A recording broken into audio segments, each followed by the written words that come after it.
Welcome. You've come from a land of boredom, seeking respite. You've come to the right place. The key you seek is near. Now, brace yourselves. Your treasure awaits. And these boys' journeys have just begun.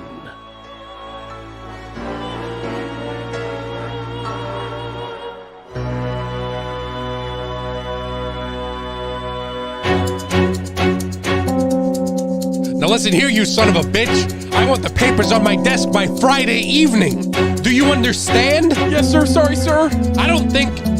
What are you looking at? Sir, did you forget something today? You know, what was your name again? Jacob. Jacob, you're funny. You're a funny man. Thinking I forgot something? Yeah, wait, you're normally like that? Like what? No pants, or... You I told the secretary to point out that it was no pants Friday. You son of a bitch, take them off. Take them off. No. You know what? Take it all off. No, wait. I see it's no pant Fridays. Can you put on your pants, please? But boss, it's no pant Friday. Yes, I know. Calm down. You always participate, but this year you didn't participate. Yeah, you know, this is how it is as CEO. You know what? This is my favorite holiday of the year. You son of a bitch. That's right. Wait, are you wearing underwear underneath that or no? No. Wait, well, don't move from that table, whatever you do. That's it, I'm coming over there. No, don't come near me. I'm gonna mess you up. Don't worry, he can't move. He's chained to the table. What? I can't get up. I can't get up. I'm rattling my chains. Oh! Guys, welcome to 2023. 2023. It is your boy. Hey. Oh, you already know. Guys, do you even know what time it is? Well, it doesn't even matter because it's 2023, baby. 2023. New year, 20, same me. 23. 3. 20. Dude, guys, I feel so bad for the guys still making those New Year's glasses. Yeah. Ever since 2010, they've been in a bit of a panic. Turn around, please. Yeah, guys, we made it another year. We made it to 2023. None of us got in snowmobile accidents. No. No snowmobile accidents. Yeah. Dude, yeah. I talked to a guy and he's like, winter's over. I'm like, it didn't even snow yet. You idiot, you dense fool. Yeah. It's only January. It's January. Stupid idiot.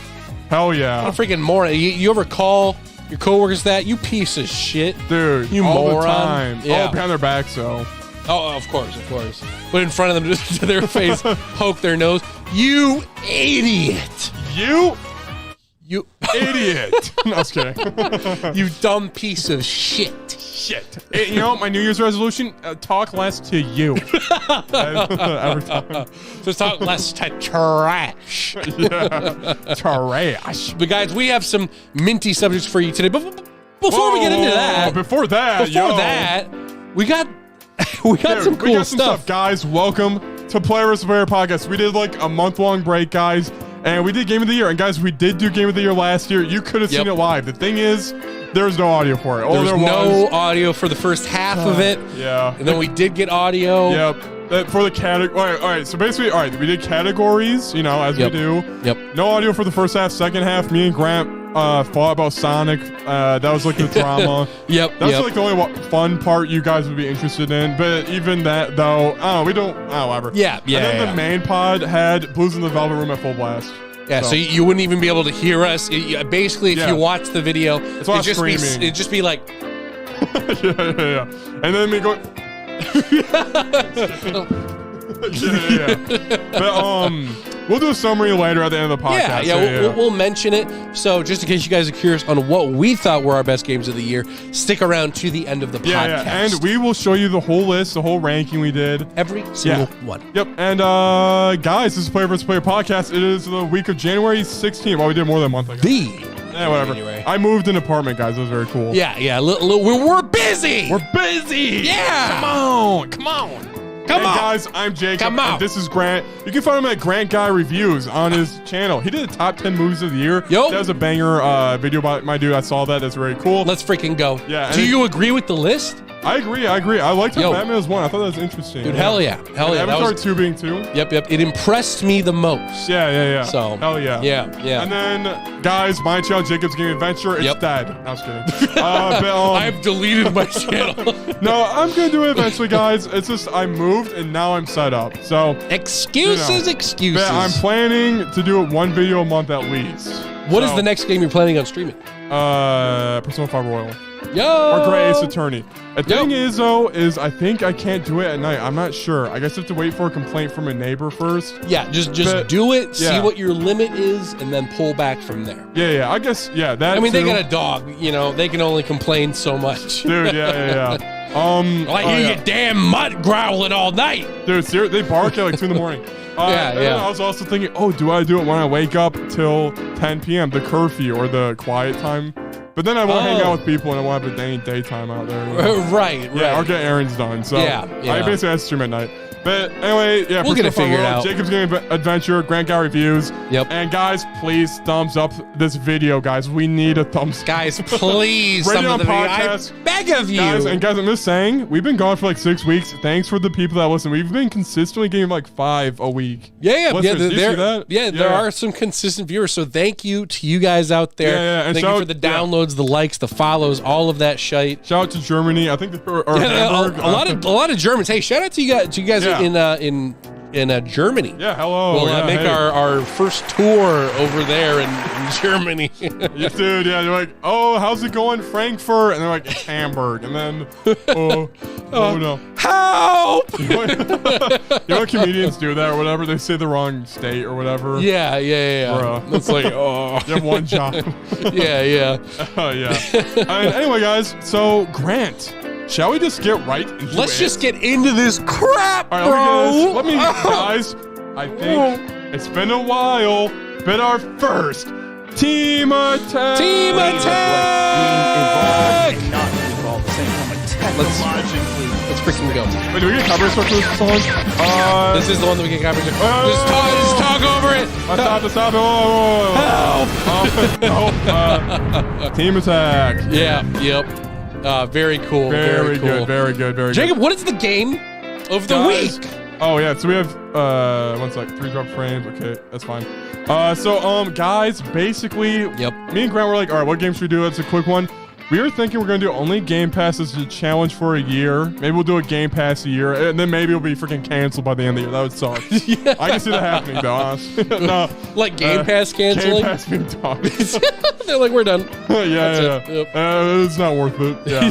But, losing money on this crap. Yeah. But we did Stranded Deep. What is that? What it's called? Stranded Deep. That is. Okay. V1. You're on a raft. Yeah. Have you seen Twitch streamers play this? A little bit. Yeah. YouTubers, I think, play this game a lot too. Oh, really? So that's how my experience with the game went. Oh, okay.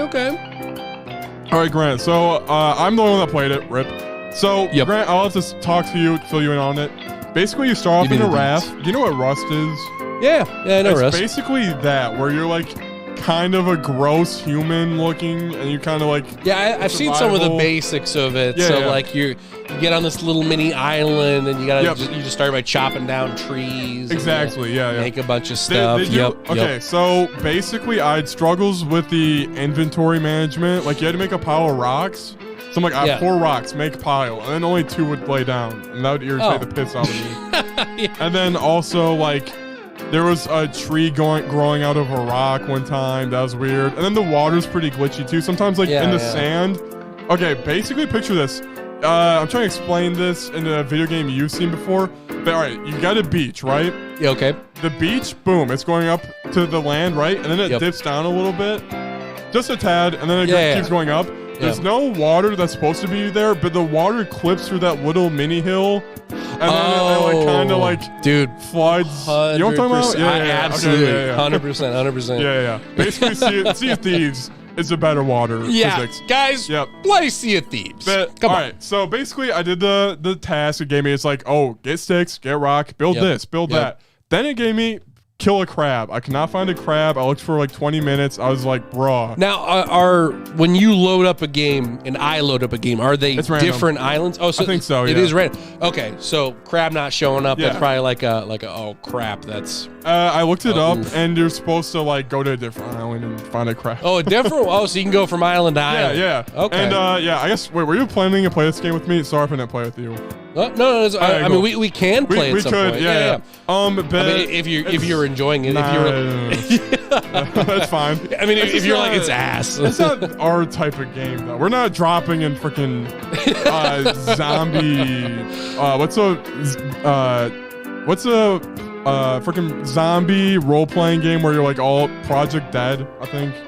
Whatever. We're not like those PC players that play Rust every day or Ark, and then like we're Valheim players. Yeah, woo. Anyway, so basically I went frick this crab, and then I saw a steamboat way out in the distance. Interesting. So I went on my raft, and the raft controls are pretty AIDS. I think it's supposed to be like that because the raft is a starter raft. Right. You know? Wouldn't be smooth in real life. Yep. So I went to the steel boat, and then I went up, and there was like a little cutscene that happened, and there was a plane.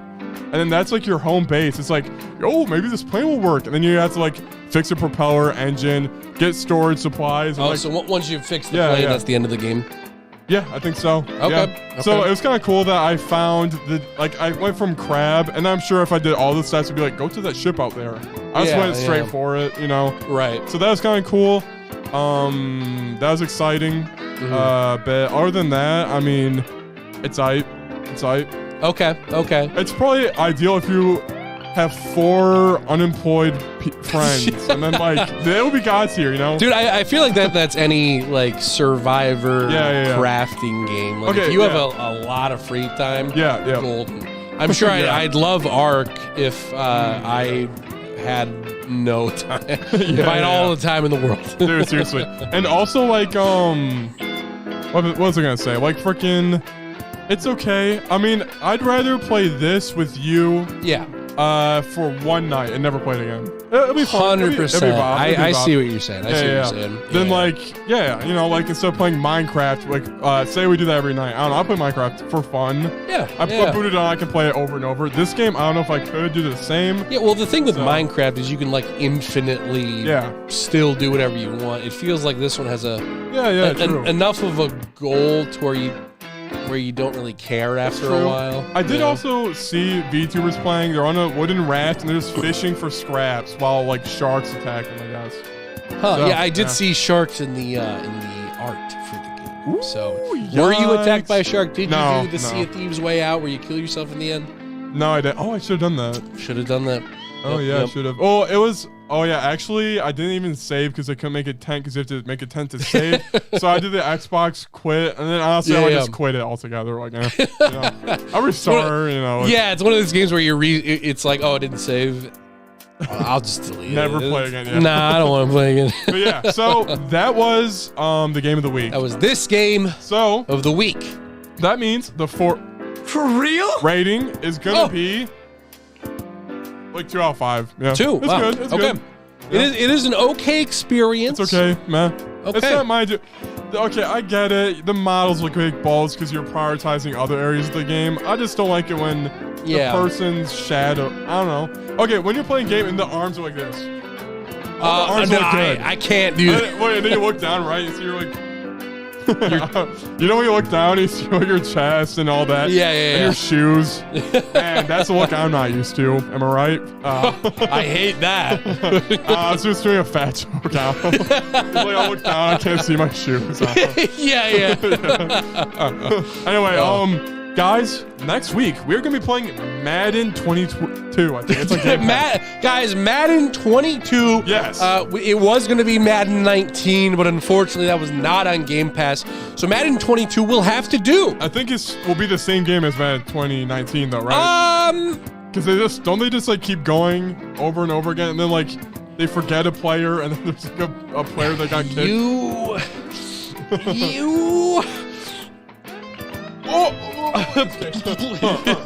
Yeah. I think they literally just swap out like Brian got traded to the Eagles. Like I don't think there's like, oh, this one's got Blitz mode. Yeah. I don't think there's boss rush.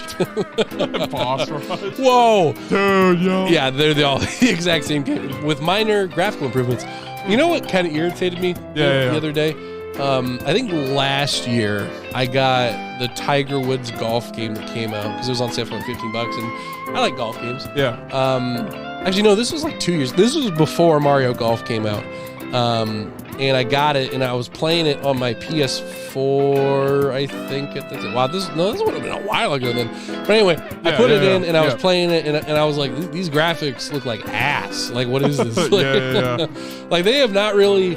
Everything looks a lot more shiny than it did, a while back. But, yeah, it doesn't look good. There's some polish, sheen on some stuff. Yeah. Do you think graphics will get better at all in the future? I don't think they have any reason to. Dude, are you talking like just sport games or like everything? Oh, sorry. Yeah, I was talking about everything. Oh, everything for sure. I mean, dude, there's only so much you can do now, though. Dude, yeah. Well, okay. Do you care for Red Dead 2? The horse's balls shrink.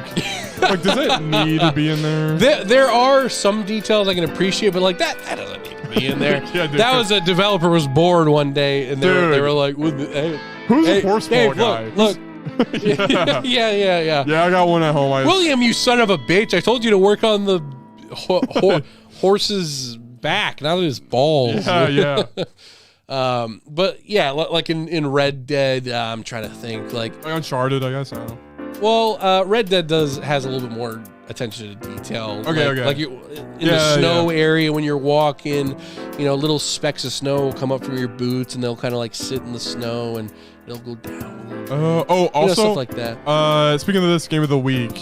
I was like, I'm at a beach. Am I making footprints? No, you don't make footprints. I hate that. Yeah. Hate it. Another thing, guys. Another thing.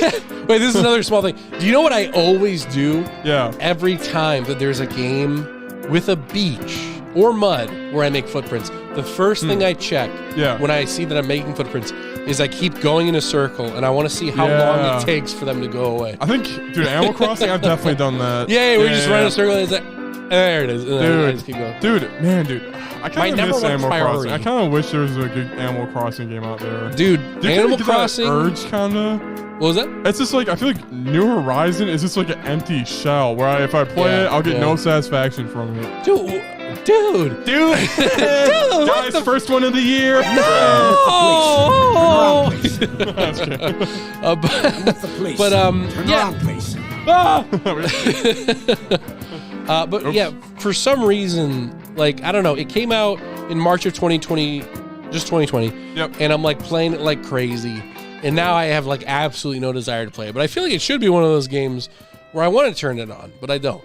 Yeah. And like Nintendo just stopped updating it. They're not updating anymore. No more updates. For Nintendo, dude. That's it. It's like one of your best selling games of all time, but they're just like, meh, it's over. Mm-hmm. Don't worry about it. Don't worry about it. Don't worry about it, man. Yeah. Mario Strikers Battle League DLC, however. Yo. They finally released, Koopa. Okay, what's his animations look like? That's like the best part, right? Bruh. Is that really the only thing they added? No, that's it. How many maps is there? Does it matter? Because they all play the same. No. It's just backgrounds. Okay. So they added 3, I think. But it's like space. But you can't even see it because like the stage itself is the same every time. No matter what you change it to. It's only like a little bit of the skyline that's different. Interesting. Okay. So it's like space, you see stars. But it's like when you look at it on the map, it's like, whoa, moons. But you don't see the fucking moons. Dude, yeah. Stupid. Dang. But anyway, guys, Madden 22. Madden 22, 2022. It's 22, right? Yeah, just 22. Yeah, Madden the newest Madden. You already know. Guys, we'll read your comments. Comment below your review. We'll read them next video. Yeah. So if you guys are huge Madden 2 fanatics, we will gladly appreciate the fact that you like Madden 22. So, very cool.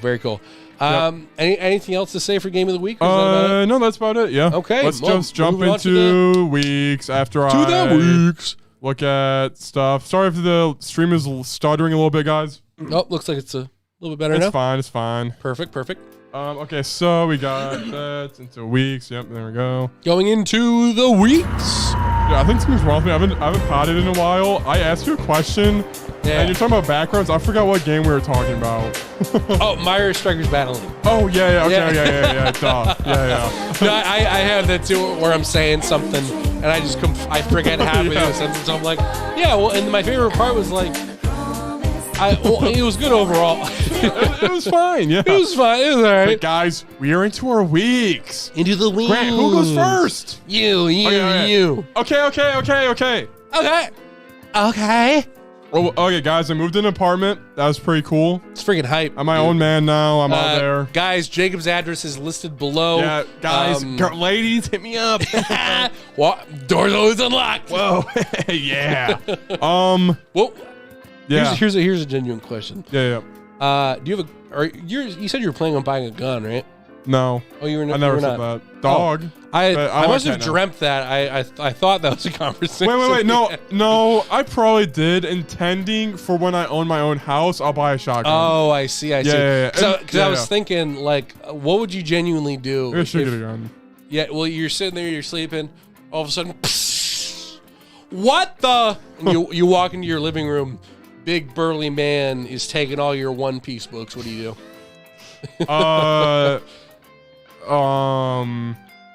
Probably just hide and let him. Wait. Can we roleplay that? Okay. Yeah. Okay. All right. You're sleeping. Wait. One second. Act like you're asleep. One sec. Yeah. Real quick, talk about something else. Yeah. Guys, I am moving into an apartment in like a month or two. Very cool. I mean, so are you doing that because I did? Are you rushing a little bit or no? No, it's more. I started thinking about it when I turned 25 in December. Because I was like, it's time to freaking move out. Yeah. Because my excuse always was like, I'll wait it out because it's free. But nah, I definitely just kind of need to. So kind of half and half. Everyone else is moving out. Juliet moved out. My sister. So yeah, it's about time. It's about damn time. All right, I was trying to look up a funny alarm. I wake up to Guilty Gear music, but I have like these HoloLive Corona alarm packs. Dude. I started looking up, but I can find it. Anyway, so I'm like, what? I take my sleeping mask off. But no, you're sleeping. You start with sleeping. Okay. Wait, here, one sec. Sorry. Yeah. I have to redo this again. Dude, all right. Well, see, it's my place, so it's different background music. Oh, okay. Yeah.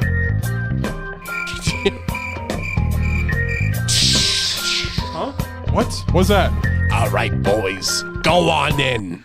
Dude. Okay, boss. Okay. Oh, what was that noise? Wait, what the fuck? Hey, boys, be quiet. We gotta sneak in without him seeing a damn thing. Wait, are they sneaking in and stealing my One Piece books? Okay, boss. What do we hear? Shut up, Muggsy. Shut up. Okay. Okay, my bathroom. Okay, manscaper. Manscaped shaver. Manscaped. All right. The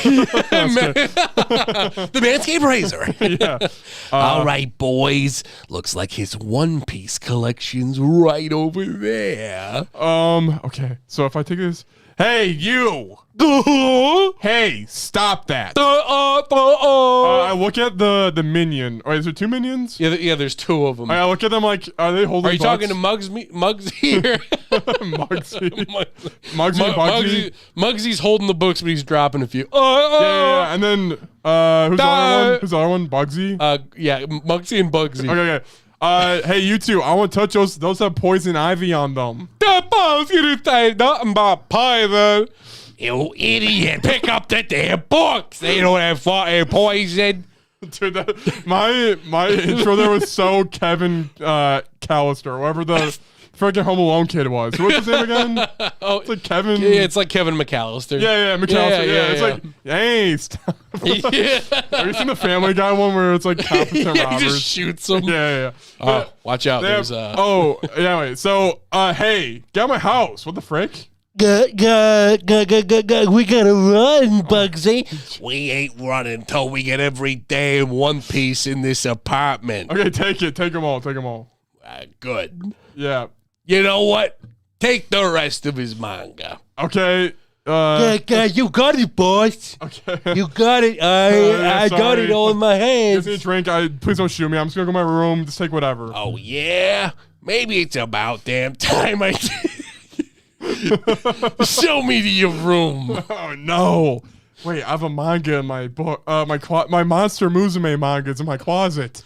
Oh yeah. Yeah, there's my computer. There's my bed. You got a nice ass bed. Yeah. Let me feel that mattress. Damn, that's a nice ass mattress. Thanks. Yeah. My brother hey, Muggsy. Oh, please don't invite them. Take the mattress. Oh, okay. Yeah, you take that. Fine. Okay, boss. I can't hold on this. Well, then put the manga in the mattress. How do I put the manga? Here, take the knife. Open the mattress. Take the stuff out. There's bed bugs in it. Son of a bitch. No, just kidding. I was trying to prank your minions again. Sorry. Trying to prank Bugsy and Muggsy? Yeah. You gotta be shitting me. It spooked one of them. They dropped the mattress. Wait. Yeah. Let me start that over. Here, say bed bugs again. Yeah, the mattress is bed bugs all over. Good bed bugs. The mattress falls on Bugsy's foot. Muggsy, you son of a bitch! Why I oughta? Dude, that's perfect. I'm sorry, boss. The boss like, oh. Yeah, that's it. Put the manga in the mattress. He's just joking. Yeah. Okay. I put the manga in. Meanwhile, across the hall. Yeah. What? You didn't say there were damn dogs here. We gotta get out of here. Okay, should we bring the mattress? Yeah, bye guys. Bye. Here, I'll bye. All right, so I'm waiting for them all to leave, and I'm gonna open my window and watch them and see if I can get their license plate. Well, okay, all right. Yeah.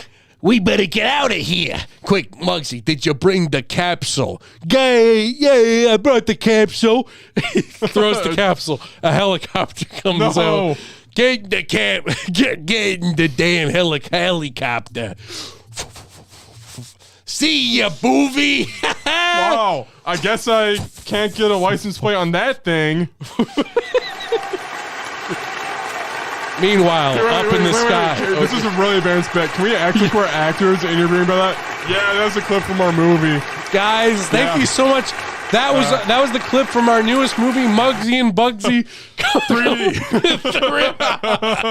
Muggsy and Bugsy back at it again in 3D. We had the idea a long time ago and always wanted to do it, so you know. I mean, I'm just...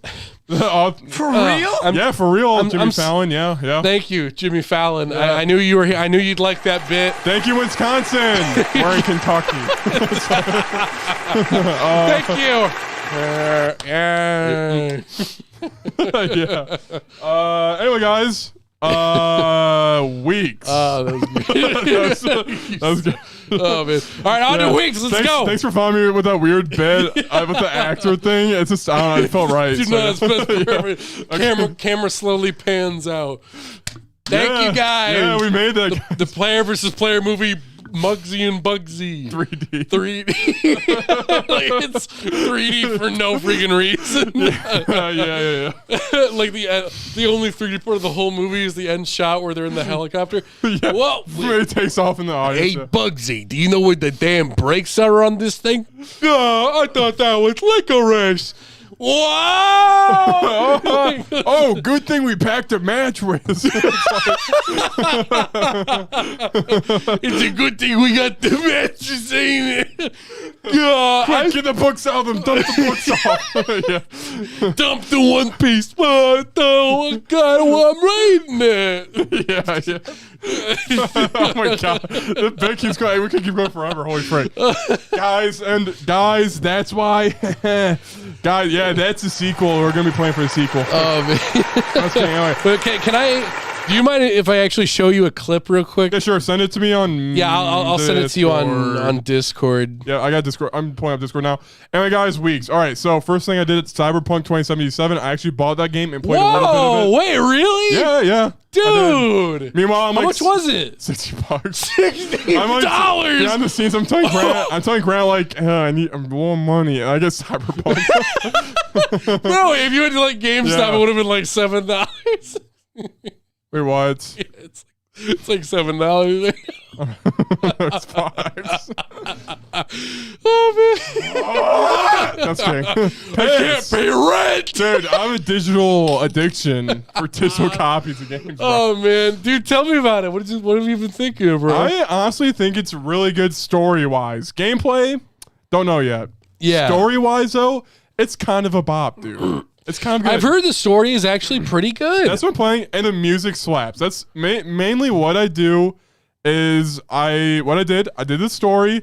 I was able to drive around in the open world, and I just did that until I stopped playing. Oh, okay. And basically, I just listened to the music, kind of just explored a little bit. It's kind of fun. got a vibe for it. Yeah, Dude. yeah. I don't know if I care for like the cyberpunk vibe is like maybe your eyes have technology so you can see what people say above their heads. Yeah. I would turn that off in the future. I would not need that. I wouldn't want to see that. Yeah, like, what's that guy thinking about his ice cream cone? Yeah. Like he's talking to someone else. Yeah, anyway. Yeah.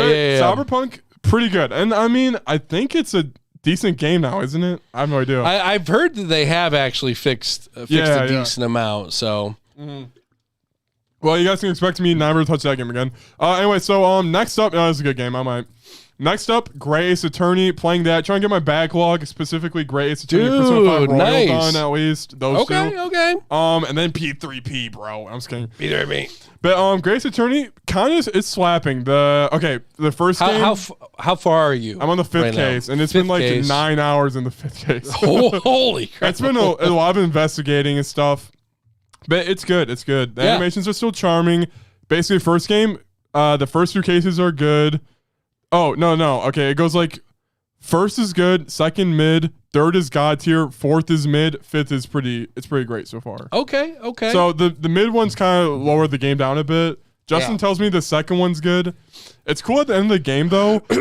Your sidekick, Susato, she has to leave the next day. And then she's like, I'm leaving. And then then at the end of the chapter, you hear people talking, like, who's talking? And then she's talking to Herlock Sholmes in the hospital secretly. And they're like, and he's just like, I'll help you out, dear. And you're like, what the frick? Yo. It's hype. And I want to know what the frick that meant. So. That's cool. That's cool. It's good writing. It's good writing. I'm really confused. They could have done Sherlock Holmes, right? I don't know. No. Oh, really? Well, it's kind of a weird. Sherlock Holmes is a very strange copyrighted character because he's split up between book rights, video game rights, movie rights, and all that stuff because he was a character obviously made in like the freaking 1600s. Yeah. Because Herlock Sholmes is an actual character. Because originally. Fun he's an fact actual for you guys. like historical character, like an actual historical okay. So basically, back in the 1700s, whatever. Copyright wasn't like a thing. So there was a guy that wrote a Sherlock Holmes book. And then afterwards, he was told by the guy who owned Sherlock Holmes that he couldn't do that because it was his property. Okay. So they went through the book and changed it to Herlock Sholmes. Okay, yeah. And so that guy started making his own books, and they were all Herlock Sholmes. Yeah. And the main Sherlock Holmes still was like a thing. So they're cool. both official in their own way. Yeah. Huh, Yeah. Cool. But yeah, Grace Attorney is great, and there's basically a freaking Bubsy and or Mugsy or whatever. There's like a Mugsy and Bugsy, and they like do a dance move. It's the animations are charming. What can I say? Yeah. Next up, all right. Then I played One Piece Odyssey. Dude, I played that. How far have you gotten into it? I need to watch you play this, dude. Okay, so I'm like I'm coming back over tonight. I'm a little past the beginning area, so it starts you off with all your moves and abilities. You're broken. It's kind of like Persona, basically. Okay, yeah. I think the beginning segment. Yeah. Because that beginning part, you're like god tier and can't lose. And it's cool because like each special has different properties. It's like a rock paper scissors thing going on. But there's also like a whip, so then you can whip all the enemies at once. And then it's honestly so good to see the One Piece moves. Just like just watching them, it's so great. The animations are god tier.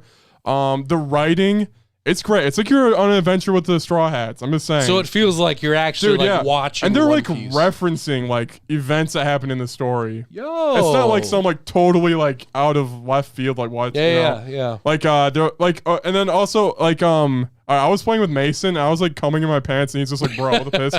But it was just doing stuff that like made this game better than other video games because like you get a random item from a girl, like some NPC. Yep. And then Sanji's like, can we even trust that? Like, what? That's fake.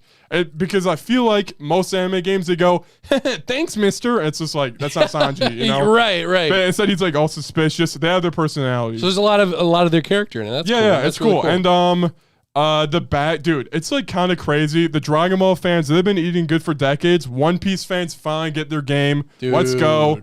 It's pretty good. Yep. The one negative is Nami and Robin.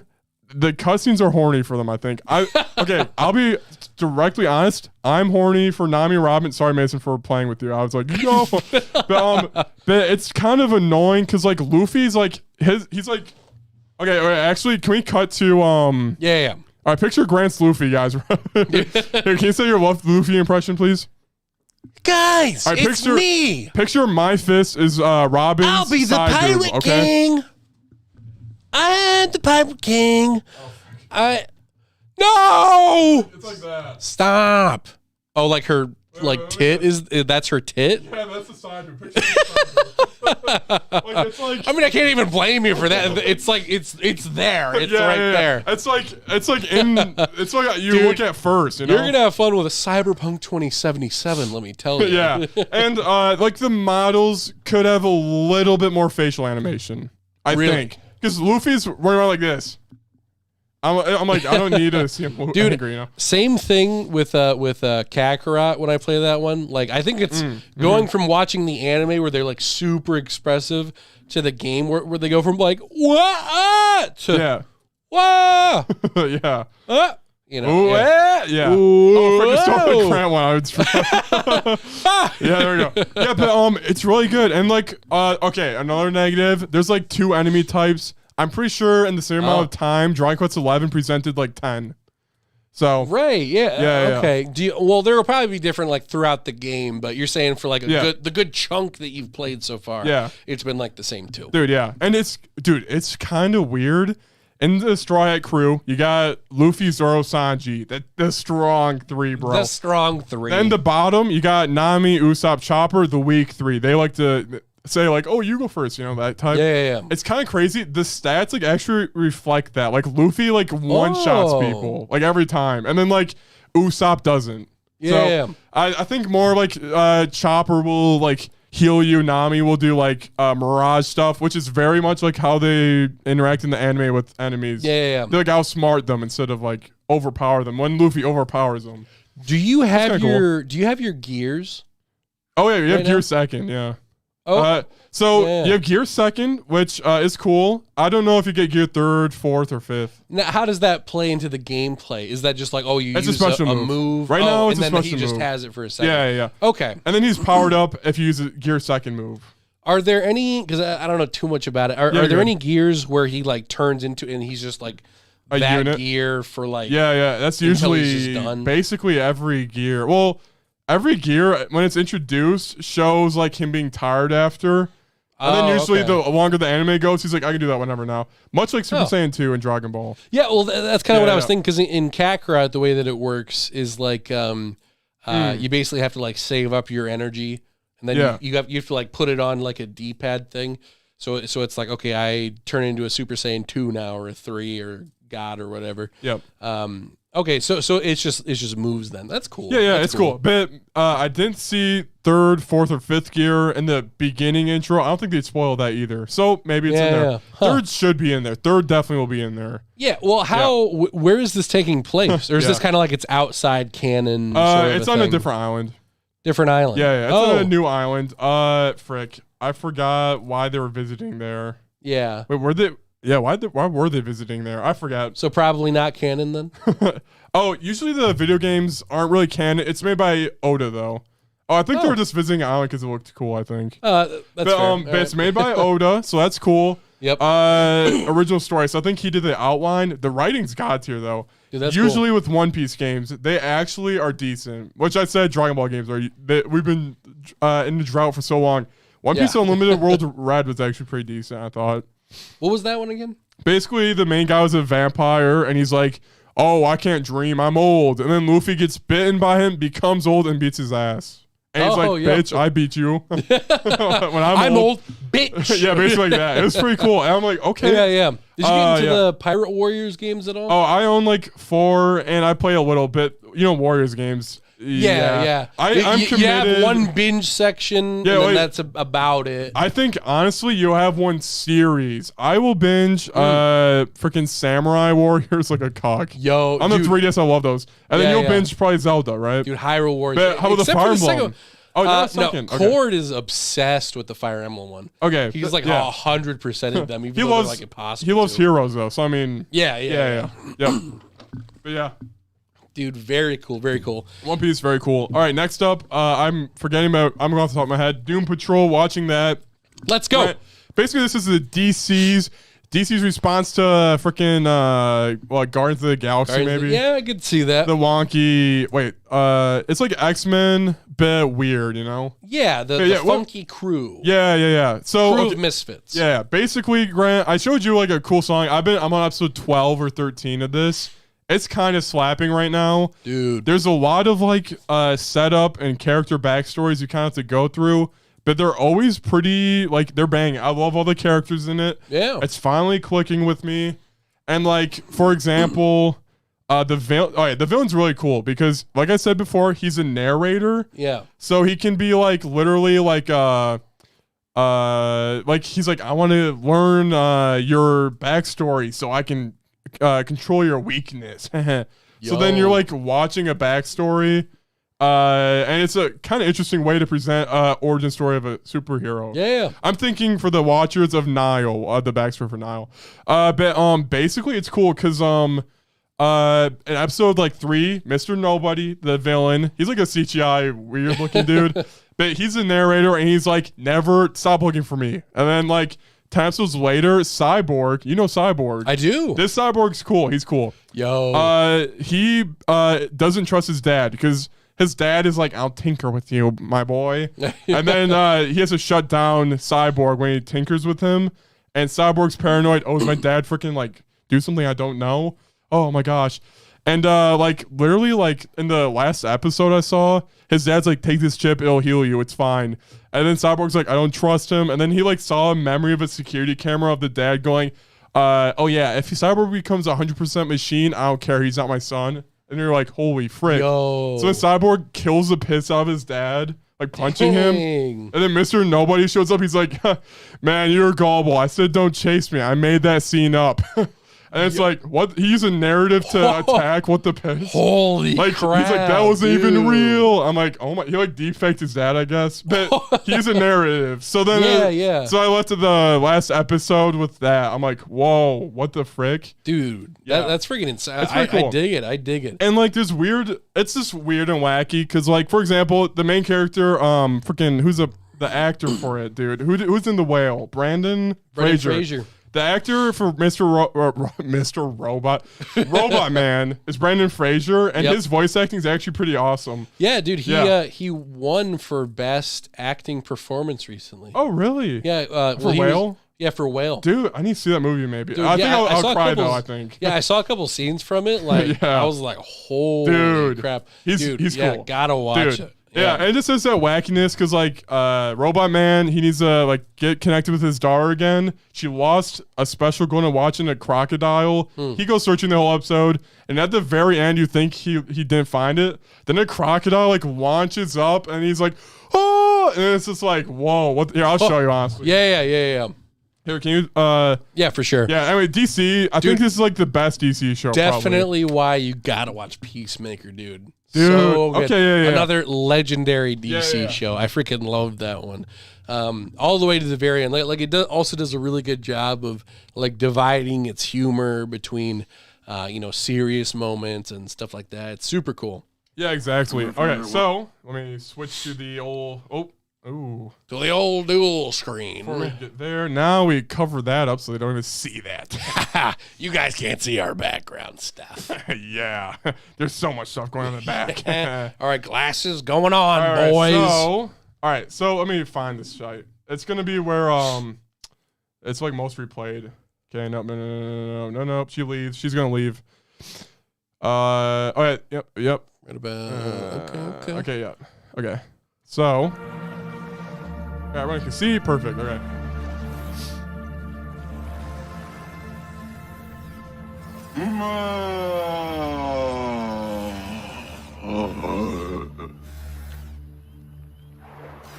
Yeah, I was like popping off when this happened. I'm like, what? Yeah.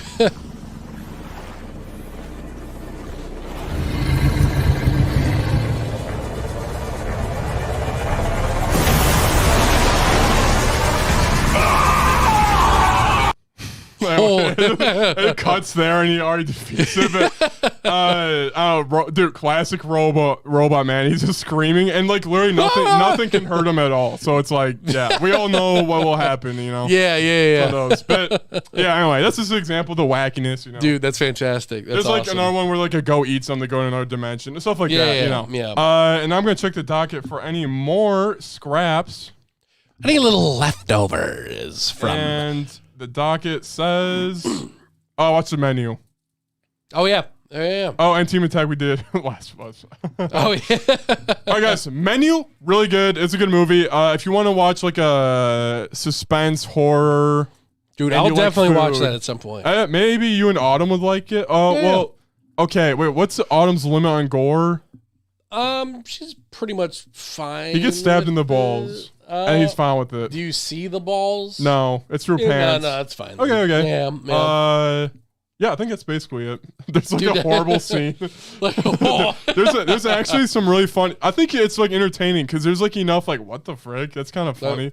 Like, can I say spoiler maybe? Yeah, go for it. Okay, so spoiler warning. Yeah, it's not that much of a spoiler, and there's a cool twist to this, so you won't even know all of it. But like, it's like food critics go test out this guy's food, and the guy wants to kill them all, right? Basically, like there's one dude who loves it. He's like, this food's great, and it's like, it's really like, it's weird because he's like, the whole time he's like, do you think the chef's mad at me? He looks mad at me. It's just like, dude, what the frick? It's really funny, dude. That's the character I'd love to play, dude. Yeah, you're like, oh gee, like he's like, now time for the bread bowl, and then like it's like Dippin' Dots, and everyone's pissed. Where's the bread? And the guy's like, oh, he's yo, like Dippin' Dots. Yeah, he's like that basically. Wait, so what does he end up hating him for then? He just hates him. Oh yeah, because the reason he wants to kill him. Yeah. I don't know actually. Wait. I think it was. Oh, it was he brought that dude so he could bring his girlfriend. Oh, yeah, I believe. That makes sense then. Okay, just to get there. That's funny. But the thing is the movie starts off with that girlfriend broke up with him, so he brings a different girl along, the main character. Oh, okay. Now I'm spoiling a little too much. Yeah, but anyway. dude, similar to Bullet Train. Yo, dude, the guy brings everyone on the train. Dude, he's like, he called in sick. I'm just here for him. Dude. Yeah. Dude, the more I think Bullet Train kind of slapped, dude. Dude, I love that one. That's a good movie. Super fun one. Yeah. I think, Bullet Train, the more I think about it, everything is good. I don't know if I like the tangerine truck and it was kind of really good payoff. Oh, you mean the last part where he the very last part when he's like, yeah, I'm like, okay, I could live without that. But I see what you're saying. Yeah, but it's a god tier movie the whole time though. 100%. Yeah, 100%. Yeah, I agree with that though. That's all for my week though. All right, for sure. The meme where like it's like me trying to get back in my when I was 17 with the boys online, and it's like he's like hitting the window. Like, that's a good meme format. Yeah, exactly. Yeah, like me waiting for a Player vs. Player podcast episode. Like that, you know? dude, perfect. Yeah. But now, onto your week. Do you need to see the docket? Before we get to my week, go ahead and play that video I sent to you on Discord. Oh, I clicked it. Okay, yeah, it's loading. It's also in Messenger. I don't know which one is faster to pull I up. will do Discord. Commit to it. Discord. Oh, guys, by the way, we have a Discord. It is King Kai's Planet. Check it in the description. It'll be in the description. Jump on in, talk and chat with us. You already know. There's no Patreon limited to it, whatever. Just jump in and have a little chat with us. Maybe give us some ideas. If you have some that you want to to talk about, let us know. We shall gladly talk about that. Oh, yeah. I'm still looking up on Discord because I had to sign into... No, go for it. Let's see. I can probably start on one of my things. I'm trying to remember what I freaking... Here, I think it's going to be pulling up soon. Okay, cool. There you go. All right, here we freaking go. Yeah, this is what this is something that I watched in my childhood, and these voices are like stuck in my head. The voices. And like every single voice impression is based off of this one actor. I forget the actor's name though. Yep. Frick, I gotta look it up. Freak, bro. You gotta be freaking kidding me. You gotta be freaking kidding me, man. Bro, friends, stuttery stream out here. Rip. Yep. Oh, well, as long as the voice is good. So I think, all right, noted. Next time we do it, we'll do it where it like automatically changes the quality. I think I prefer that over stuttering. Yeah, definitely. Yeah, definitely. Okay. But it's an audio podcast. It's fine. Okay, so Discord's not loading. I'm going to go on my messenger. Do you want to talk about a different game that's not video related? Yeah, let me see. Okay, yeah. I'll talk about the two movies that I watched. So, guys, I watched Megan by Blumhouse Studios. This is practically a prequel to the freaking Five Nights at Freddy's movie that they got coming out. So that company is the one that's making that. This movie is about, so basically this family's on a road trip. They get into a car accident. This girl's parents die. So the little girl is put in the care of her aunt. And the aunt I hated for like the entirety of the film. Dang. Because basically she signs the paper and they're like, oh, you want to take care of your little nephew? And she's like, absolutely. But when she like gets to the house, she's just like, you can like play on my iPad or something. It's fine. Just play on my iPad. And then like this person comes over to like see I'm just checking to see that she's having a good time, that she's settling down well. And she's like, don't touch my collectibles. They are not toys. So I'm like, oh, okay. Which I mean, there's a point to it or whatever. Because then she's like, oh, the only way I can entertain my nephew is if I give her this Megan toy, which she ends up engineering. And it's like a whole animatronic thing. Okay. And what were you expecting? Were you expecting, that thing's gonna kill people? Yeah. I was kind of just expecting it to be like a sort of a kid-friendly slasher, if that makes sense. Oh, kid-friendly, really? Wait, PG-13 then? No, it was R. Oh, okay. Well, I don't know. Like, when I say kid-friendly slasher, I think of, like, Five Nights at Freddy's, like... Oh, like these 16-year-olds would love it. Yeah, like, so, I don't know. The perfect meme that I saw on Twitter, it's like... sure, this looks like a kid's thing, but the lore, that's where it's all spooky. Oh, wow. It showed like Teletubbies dancing. That's kind of what I was thinking. Yeah. It's like, it's just a bunch of cutesy fun stuff, but then when you look at it or read into it, then it's like, whoa, it's intense. Holy frick. But yeah, it was really good. It was pretty good. Some of the actors were a little bit iffy. Like, for example, the girl that made Megan the robot, she worked for this toy company, and her boss, his acting was like super mid. Like he walks into a room. She's like, I just got done the paperwork for this new robot. I know you wanted it done by Friday, but I really need 2 more days. He's like, 2 more days? You've got to be kidding me. That's ridiculous. I need it by Friday. I'm like, oh yeah. The frick? Yeah. Who put their director put his freaking like brother in or something? Yeah. You promised me a role. You promised. Promise me. Like, ugh. Dude, but dang. Would you be friends with Megan? Yeah, I would love a Megan robot. Really? Only because so basically Megan the robot learns with you. Yeah. Okay. So it does things that you like. So play basically Sonic Adventure 2. yeah. So I'd be like, man, I want to play Sonic Adventure 2, and then she'd be like, I shall play my favorite character, Eggman. And I'd be like, Okay. Yeah. Also, if I was very lonely. That makes sense, I guess. Yeah. Yeah, because if you get a doll and talk to it, sauce. Yep. In general. So, but yeah, wait, so I talked to her in DM. I thought she was like, I'll protect you forever. I'd swear she was gonna kill people. Oh no, she does. Oh, okay. 100%. Yeah, so basically, where the slasher part comes in is she is designed to be this little. I forgot the little girl's name, but she's designed to like protect this little girl no matter what. Okay. So basically, if anything kind of like harms her in any way or threatens kind of harming her, then she like goes out and kills him. So for example, there's this one part. There's like a hole in the fence. Yeah. And there's this like white trash neighbor who's like, get out my lawn. So then the little girl, she like throws she like has a plastic arrow and it goes over like this hole. And then she like goes to reach for it, and this dog like starts biting her arm. She's like, ah. So then later that night, Megan goes and like snipes the dog. Holy frick. Okay. And then buries it. And then the next morning, because you don't see that, but then the next morning, the little lady's walking outside the house. She's like, Sprinkles! Sprinkles! Where are you, Sprinkles? I got your food. Dang. And then Megan ends up killing her because she kept coming over to the house and being like, where's my dog? You know what I'll do to you. And then Megan was like... so is... Normally, are they like, you know what I'll do to you? And then like the doll's like in that chair over there. Just like passively watching. Yeah, 100%. And then there's this one part where I think only technically 3 people died. Okay. There were 3 more attempts, but they all lived. So the kill count's not astounding, which, you know, it's fine. Yeah, it doesn't really need to be. Yeah. I think the spook factor really comes into play with the horror of technology, which I thought it did pretty well actually. Like, that sounds like a Black Mirror episode. That's a movie.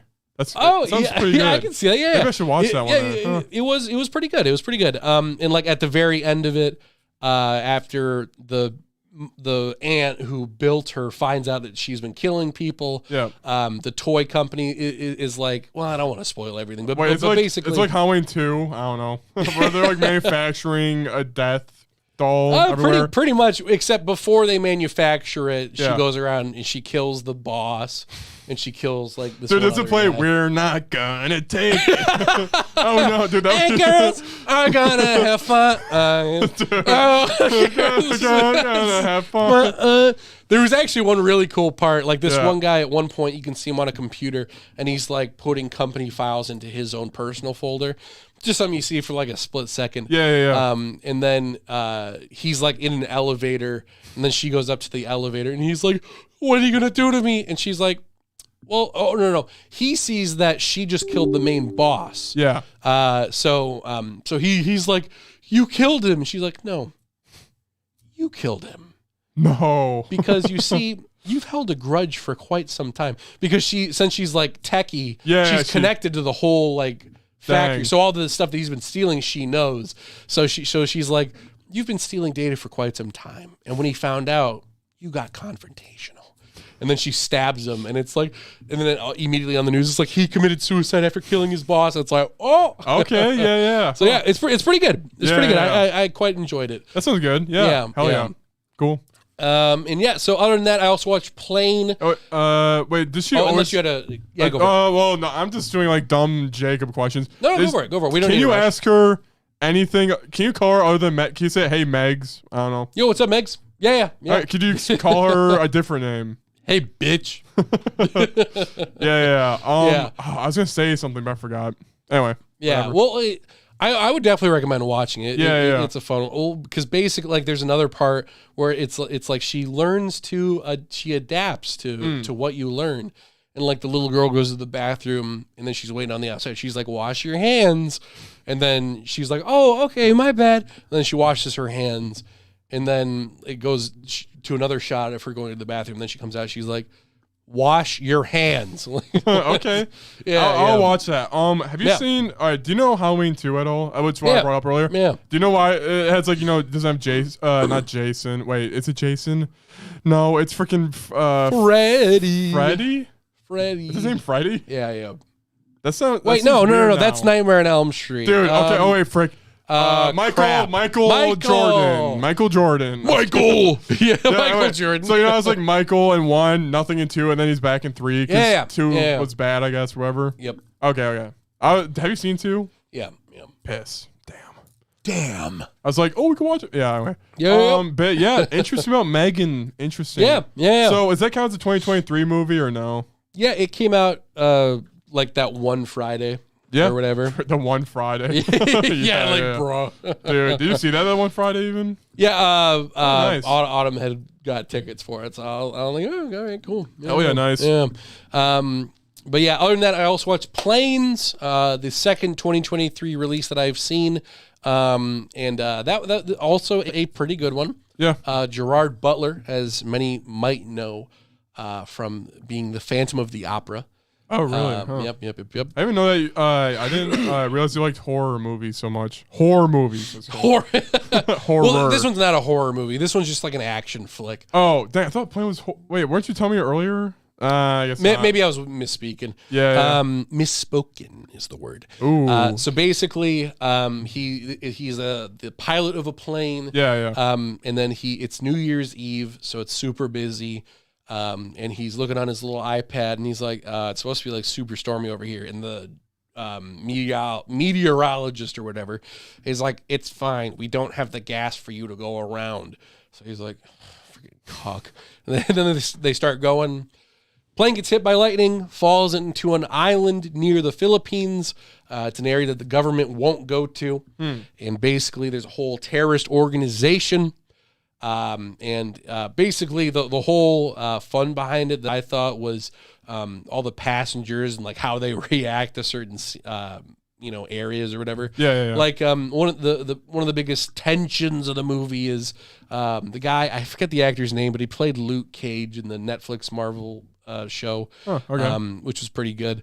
But he's a criminal in this movie. He killed someone like 15 years ago. So he's helping out because he's good with guns. And yeah, basically, I would say this is probably one of the more forgettable films of the year. Okay. It's decent overall. Yeah. Like, it was done well, but I definitely have probably more gripes with it than anything. Like, for example, the terrorists come, they take away everyone to their like village or whatever. But they're only there for like 5 minutes. A lot of it takes place like in the forest. Okay. So basically Gerard Butler's guy and the Luke Cage guy, they go out to go save him. They get him out of their little cage, and then the military shows up, and then it's a race to escape or whatever. Okay. And, there's just not too much time spent to like develop all these other characters. Like the main terrorist, like his friend dies, and I think you're supposed to feel bad, but it's like, I don't know him. You didn't really talk about him. Like, freaking, So yeah, it was all right overall. I'd give it like a 3. Yeah. The action was fun. The setting was fun. There's some pretty good action moments in it, but that's about it. But, yeah, what you're describing sounds like the Predator without the Predator. I don't know. Kinda. Like without the cool twist at the end. Yeah. Like there's not really a twist to it. It's basically they get lost on an island. They don't have any communication. Eventually they do have communication. Yeah. Then they get him. Then they leave, and that's it. Okay, yeah. So, there's just pieces thrown in there. Nah, I wouldn't say that's worth a watch. I would definitely watch Megan first. Yeah, you're not going to be remembering it December 2023. Yeah, when I'm doing top 10 best, I'm not going to be like, Plane. Yeah. It was worth a free ticket. Cool. Yeah, I also got the one video pulled up. Do you want to see that go now? ahead and play Okay. the video. Freaking old school Looney Tunes is where I get all my freaking voices from. So, dude, yeah, hell yeah. Here we go. There we go. And sorry, guys, you did see the YouTube studio there. No! Should we play the whole thing or what? Just play a little bit of it. Yeah, like right Perfect. there. Come, you heard what the boss said. Let me have it. I haven't seen this. Okay, but, That's better. I forgot he's like... Let him have it, boss. Let him have it. Get off! I guess I'll have to take care of that rabbit myself. I forgot... Dude, I've seen like all the original. Dude, hell yeah. The cops! All right, Clancy. Take the boys and surround the house. Jiggers, the cops. Hide me, quick. Hide me. I forgot that they were... Dude. Quick. Hide me, too. Hide me. It's not fair. You gotta hide me, too. I must be dreaming. It couldn't be this easy. Okay, quick. Hide in here. Dude, Yeah. Classic. That's so good. Dude, the Classic Looney Tunes. God, you told me to let him have it. Yeah. It's like almost crying because he wants in. Please. Please.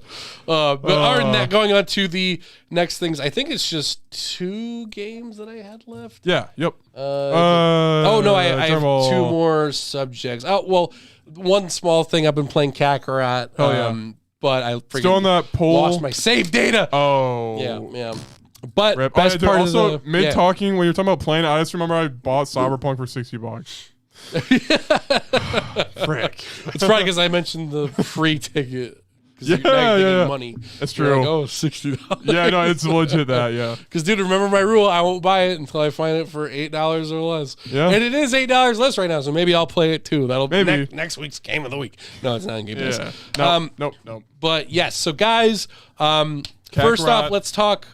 Kakarot. You already did. Yeah. Having fun with it. Freaking lost my save data because the Series X version is freaking cucked. Sussy. Yeah. Apparently, they're doing updates that involve Dragon Ball Super plot lines. So there's like one with Beerus and there's one with Bardock, which I don't think that's in Super. No, Goku's dad. No. Yeah, that's a movie. I think. Oh, so they must. Oh, they're basing it off of freaking everything now. Yeah. Wait, did the manga have development for Bardock? See, that's what I was thinking because they were like, they're finally going outside of Z. And I was like, is Bardock in Super? He's freaking dead. I think they butchered him or something. How'd they butcher him again? I don't know. Well, I know there's a Bardock movie for Z, like in the first 13 movies. Or yeah. There's like 2 or something like that. Yeah. But, dude, best part of Kakarot is there's DLC for $1. Where you get what's the freaking assassin's name from the original Dragon Ball? You get his pillar. You know, when he taps his foot, he gets the pillar. You can throw the pillar and fly on it. That's sick. It's my favorite thing. I love it. Yeah, but I guess we can just go into it since I'm already talking about it. I have finished Dragon Ball Z, guys. I have watched all 291 episodes of Dragon Ball Z, and I will say, comparing this to the original Dragon Ball, I love the original Dragon Ball. I think it was super fun to watch. But man, oh man, Z definitely takes the cake. Z Dude, hell yeah. is the bomb.com. Yeah. Every single, originally when I finished the Cell arc, I was like, Cell arc's my favorite. Majin Buu arc is now my favorite. They they get better as they go. I love the Majin Buu arc. Dude. It's so good. My favorite 2 episodes, Vegeta became my favorite character within the Majin Buu arc. Hell yeah. Goku and Vegeta fight or something? Yeah, dude, it's the hypest thing. So like the whole thing is like Bobbity the wizard. They're like, Vegeta, don't let him take over your mind. And at first you're like, oh, Vegeta was too weak. So his mind was taken over. But then he's like, nope, I let him take it over because you've always had an advantage. Now I get the advantage. And I'm like, oh, shit. Oh, man. There's so much hypeness to it. Dude, my favorite 2 episodes, Vegeta's pride and Vegeta's respect. Because pride is the one where he talks about how he's always been one step behind. And respect is, I think, the second to last episode of the Majin Buu saga. Okay. It's when he's like, where he finally respects Goku, and he's like, I get it. He's the bomb.com. Dude, hell yeah. In his words. Yeah, and sorry guys for people who haven't seen Dragon Ball, this might be confusing. But dude, you said during the Buu arc, you're like, dude, Mr. Satan and Boo got a house. It's the best thing ever. Yeah, dude, it is so god tier, dude. I love Mr. Satan now because like at first after the Cell arc, I'm thinking, oh, this guy's a cuck. Yep. He's gonna get realized, and that'll be how his whole spiel ends. But then there's the part where there's like a whole episode where it's just him. And they like helicopter him down to Majin Buu's house that he makes out of dead people. And then wait. Is Buu killing everyone? They send Mr. Satan and he just befriends Buu. yeah. Well, because the whole thing that I love so much is so Majin Buu is hatched. And then Bobbity, the fat one, right? Yeah, the fat one. Yeah. And then Bobbity's like, I need you to kill people for me. And then they're going around killing people. And Majin Buu's just having a good time. Like, for example, they go to like a theme park and he's just enjoying the roller coaster. Yeah. But then it gets to a point where he's like, that's it. Blow up the roller coaster. I'm going to put you back in your shell. And then it gets to the point where he literally, it's actually, dude, it's like the most violent thing. He takes Bobbity and then like actually like punches his face in.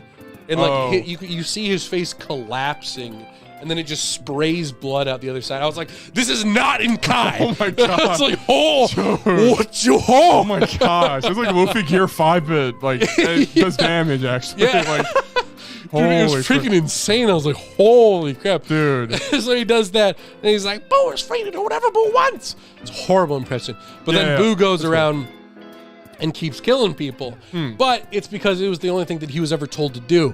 So when Mr. Satan goes down, because basically the way that he kills people is he either blows up a place or he turns them into chocolate or gum. I think it's gum. Okay. So like he goes to this town and he's like, nice and quiet.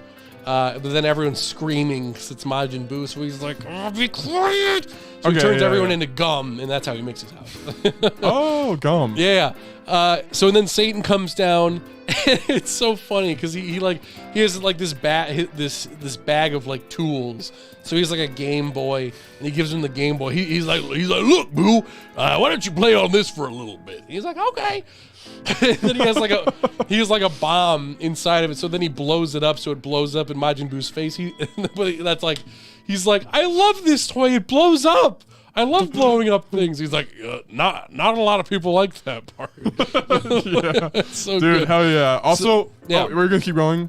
Oh, I was gonna say like then he like cooks and cleans for him. So eventually, Mr. Satan cooks and cleans for Boo. Yeah. So it's like so good. But dude, the saddest part, dude. Another thing that cannot be in Kai. Yeah. There's this blonde dude, right? And he's like, oh, it's the end of the. Everyone's Australian for some reason. I think Kai ended after Cell. I have to check though. I can see that. So basically, there's this blonde dude, I'll tell you where. and he's like, oh, you see, matey, it's fun. We can just kill people because it's the apocalypse. There's literally this old lady walking, and then he shoots her in the head. Like he just shoots her in the head, and she lays on the ground. And she goes, oh my god! I was like, holy crap! Oh my god! And then the guy next to him, he's like, oh, I don't know if I can kill. He's like, do it for the thrill of it. And then the husband of the grandma, he's like, no, honey. And then the guy shoots him. And then they're both he's crawling. Oh my gosh. And then he shoots him again, then he stops moving. I was like, oh! Dude, whoa! Did Saiyaman show up or something? No, they're dead. They just die. That's it. Wait, what? Yeah, Dang. I was like, whoa! Oh my god. Did the guy get did the blonde dude get in trouble at all or no? No, well, then what happens is they end up going to Majin Buu's house. Okay. And then they're like, oh, we can take him easy, like that. Yeah, basically. Yeah. And the whole reason that Majin Buu stops killing people is literally because he was like, okay, I'm gonna go out now. And then Satan's like, are you gonna kill more people? He's like, yeah, why? No, Mr. Satan asks, he's like, why do you kill people? And he's like, I don't know. I was told to do that. He's like, well, you don't gotta do what you're told. Mm-hmm. He's like, really? So he just stops killing people, and I'm like, that's beautiful because he's like a kid. Yeah, so that makes so much sense. So then he that's cool. Majin Buu finds this. I need to see Buu, man. Dude, it's so good. But keep talking. It's almost I know everything. done. Yeah, Majin Buu finds this puppy, and he's like, this puppy won't run away from me. Because he has like a broken leg, so he heals the leg on the puppy. So then now the puppy's like obsessed with him. So now it's Mr. Satan, Majin Buu, and a puppy living in a house. Yeah. And now, and the most dramatic scene that I was like, it was actually emotional, dude. Yeah. Like the puppy's running around, and all of a sudden you see the blonde guy, and I was like, no. Oh, piss, bro. No. Yeah. And then slow motion. It's the blonde guy almost ended the world. Dude. The freaking, but it's so good, dude. Because then the blind guy shoots the dog. Yeah. He shoots the dog. And then Majin Buu gets like super pissed. But instead of killing them, he just gets really mad and But then he just stops, and he's like really sad, and he just kind of like looks at the dead dog on the ground. But then, like my favorite part, I was like, damn, yeah. Is Mr. Satan starts beating the shit out of him. Oh, and he goes up there, just starts like karate chopping him, and it's cool because he can fight normal humans. Yeah, because he can. So he's like actually pissed. He's like you upset my friend, and he was just a puppy. You know, I was like, oh, I was actually getting like goosebumps. I was like, this is like this is such character development. Yeah, for Mr. Satan. Yeah. And then they end up healing the dog. Oh, okay, it's fine. Yeah, so the dog's actually currently in Super. He's all grown up. Oh, really? Yeah, yeah. So that's cool. Yeah, that's about it for that, dude. Yeah, super good. Yeah. Okay, I'm gonna ask you random Dragon Ball questions now. Go for it. What do you think about Gohan being a teen? What do you think about Gohan's character direction after with the end of Z and stuff? Like where he goes to be like a scholar. Yeah, he's like a scholar. Like he was strongest when he was a teen. Yeah. Because he was, I think. He definitely was. He was. Like during the Cell arc, he was stronger than Goku. For sure. Yeah. It's kind of half and half. I get it. It makes sense story wise because as he was growing up, Chi-Chi was constantly like, you're gonna be a scholar. You're gonna be a scholar. So it makes sense that in the 15 years of peace, that okay, I guess this is what I'm doing now. So I get why he's weaker, so I don't mind that character development. That's actually a good point. It makes sense. Yeah, because a lot of the fans are like, oh, he was so good. I was like that too as a kid. I'm like, he was so busted, and then he threw it away. 100%. But like in context, it does make sense. Okay, yeah. Because like if you stop training for 15 years, I mean, that would happen. That would happen. And also, so what's your least favorite arc? You can't say Garlic Jr. arc either. Wait, another funny thing about Kakarot. Someone was on Twitter, and they were like, what do you think because they haven't announced the like 5th DLC or whatever. Okay. And so they posted a bunch of like what ifs. One of them was Garlic Jr. I was like, no one wants a Garlic Jr. arc. No. Like, bro, piss out of here. Dude, yeah. Get out of here, bro. Frick that Freaking shit. Garlic Jr. arc. Oh, I can't wait to fight Mustard and Salt. Dude, yeah. So stupid. That's a good point. Mustard and Salt. Yeah. Least favorite arc, dude, I'm telling you. They go in order. Okay, nice. I mean, Majin Buu is definitely first. Yeah, so then probably Cell. I would say the two that are kind of interchangeable would be Frieza and in the Saiyan arc. Okay. I mean, they're all good though. They're all great. They're all great. Yeah. I love them. But yeah, I guess my only two complaints about the first two is they both have the same issue. Yeah. Like the issue is Goku needs to get here, and it takes him a long time to get there. Oh yeah. Like in the Saiyan arc, he's dead and he's got to like race back, but it takes him like 20 episodes to race back. Dude. And then in the Frieza arc, he's in a spaceship, but it takes him like 20 episodes to get to planet. I mean, in Cell, don't they wait for him too though? The hyperbolic time chamber where he's like, I'll kick your ass tomorrow. Then he leaves. Yeah, that one's a little different because that one's only like a few episodes. Yeah. And it's more like, oh, he's going to be here like any second. So yeah, there is definitely a lot of that, which is one of the reasons I really liked the Majin Buu arc. Because he is dead for the first half of it, but he's like, he's there for a day. Because that was the agreement from the Kais, because he could show up for the tournament. Then all this stuff went down. But yeah, he's like there for the beginning all the way to the end. Okay. Oh yeah. And it's not just like oh he's unstoppable. Goku's here now. Yeah. So that's why I definitely like that arc the most. There was so much character development. It was so good. Hell so yeah, fantastic. that's cool. Yeah. I didn't really. I think usually people hate the Majin Buu arc, so that's interesting. Really? A different perspective. People don't like that one. People consider that to be a total flop. I think. Dang, I really liked it. I really liked it. Yeah. Oh, yeah. I think I'm persuaded. I think it's kind of sounds banger too. I haven't seen it. Like it sounds like a banger.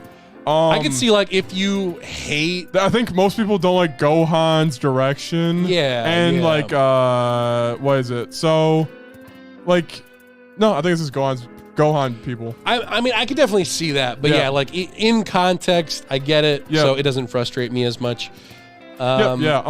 Yeah. Then anything else, I guess? No, I don't have any more questions. But it's just hype. I mean, like, I don't know, dude. There's so many cool moments in Dragon Ball. It's iconic. Dude, yeah. Dude, freaking Super. Get ready for no TN. Japan hates Tien, by the way. Wait, really? Yeah, they despise him. Well, why? I like Tien. I forget, but they just he's like he's written out basically. Yeah. And that is I think that's honestly my biggest gripe. Yeah. In general, when it comes to Dragon Ball, is there are a lot of characters that are kind of just like written off because you could tell like at the time they were like, I don't know what to do with him. Yeah. He's kind of hit a limit, so we're just gonna like put him over there Put for a him bit. aside. Like Tien for the majority of the Buu arc, like he's not in it. Like, Oh yeah, he isn't. he's just not there. Is Yamcha there? He's like there in the audience for the tournament arc for like that's it. He's just become. I feel like the way that it works is as Goku and Vegeta and Gohan as they get stronger, certain other characters hit their limit. Yeah, I feel that too. And once Goku and Vegeta or whoever, once they get far away enough from them, I feel like the authors are like, okay, we can't realistically put them in the same battle without there being an obvious difference. So we have to make them like the next Oolong. So now Yamcha's just kind of hanging out in the house and he just kind of chills. You know, I'd be totally fine being a side character in Dragon Ball. 100%. I'd be like, 100%. yeah, I'm fine. They all have a good time. Dude, hell yeah. Freaking, I was going to say something about Super. Yeah. Oh, yeah. Well, I mean, superhero, that's delivered on Piccolo Gohan. I'm glad that there is that to look forward to. Once I get back to that point, I'll rewatch that one. Yeah, is Pan in Z? Pan? She shows. So here's the guide, Grant's guide on how to watch Dragon Ball. Yeah. So basically, when Majin Buu is defeated, stop watching Z, completely stop watching it. Okay. Watch Super, wait 2 years for them to finish. Yeah. And then finish Z. Because basically, the end of Z takes place 10 years later. Yeah. When I was a kid looking that up on Wikipedia, like, Dragon Ball What Happens, I hated that. The time skip. I'm like, my characters are old. It was so, like, frustrating, though, too. Like, it was cool seeing Goten being older. Oh, like he's older. That was pretty cool, yep. Hey, Goten, he's just one dude. Oh, no, Goten's a guy. I thought it was Trunks and Goten's name. Gotenks, yeah. Goten, though, yeah. I will say, I know I told you that I wasn't huge on Gotenks in the Majin Buu arc. In Super, I actually like his character a little bit more. That's good. Because he sees himself as, like, more of a, like, oh, I'm just here for the jokes. Okay, yeah. Instead of being like, this is the serious part. So, you're a frick, I like it Boo. more. You're fricked. Yeah. Yeah. Hell yeah. Trying to think if there's a explain the Dragon Ball Z thing. Yeah, so basically there's a time skip. Yeah. Everyone's older. Well, the thing that bugs me the most is what they say about Goku's character, because they're like, Goku, we haven't seen you in 10 years. It's like the frick, he just stopping by. And then they see him once, and then he's like, I'm going to go train in Oob's village. Dude, yeah. See you later. Bye, and everyone's son. like, bye. Bye, my other sons. I'm going to spend time with this young boy. Right. Like, bro. So, here we have Grant's How to Fix the End of Dragon Ball Z. So, here's the thing with Oob. Oob is the reincarnation of Buu. Yeah, yep. It is basically, because apparently Goku told Buu as he was dying, he was like, hey, so he was like, got it. So he does that. Yep. And the whole thing is like you learn that Oob has this village and he needs to return to protect the village and all this stuff. So he's like, oh, I'll train with you in the village. I feel like the way to fix that is basically don't have that backstory with Oob at all. All you say is that he is just a kid that has always wanted to train. Don't give him much backstory. Just be like, I've always wanted to train. I grew up with no family. I never knew family. And then I had no water at the village. I had no water.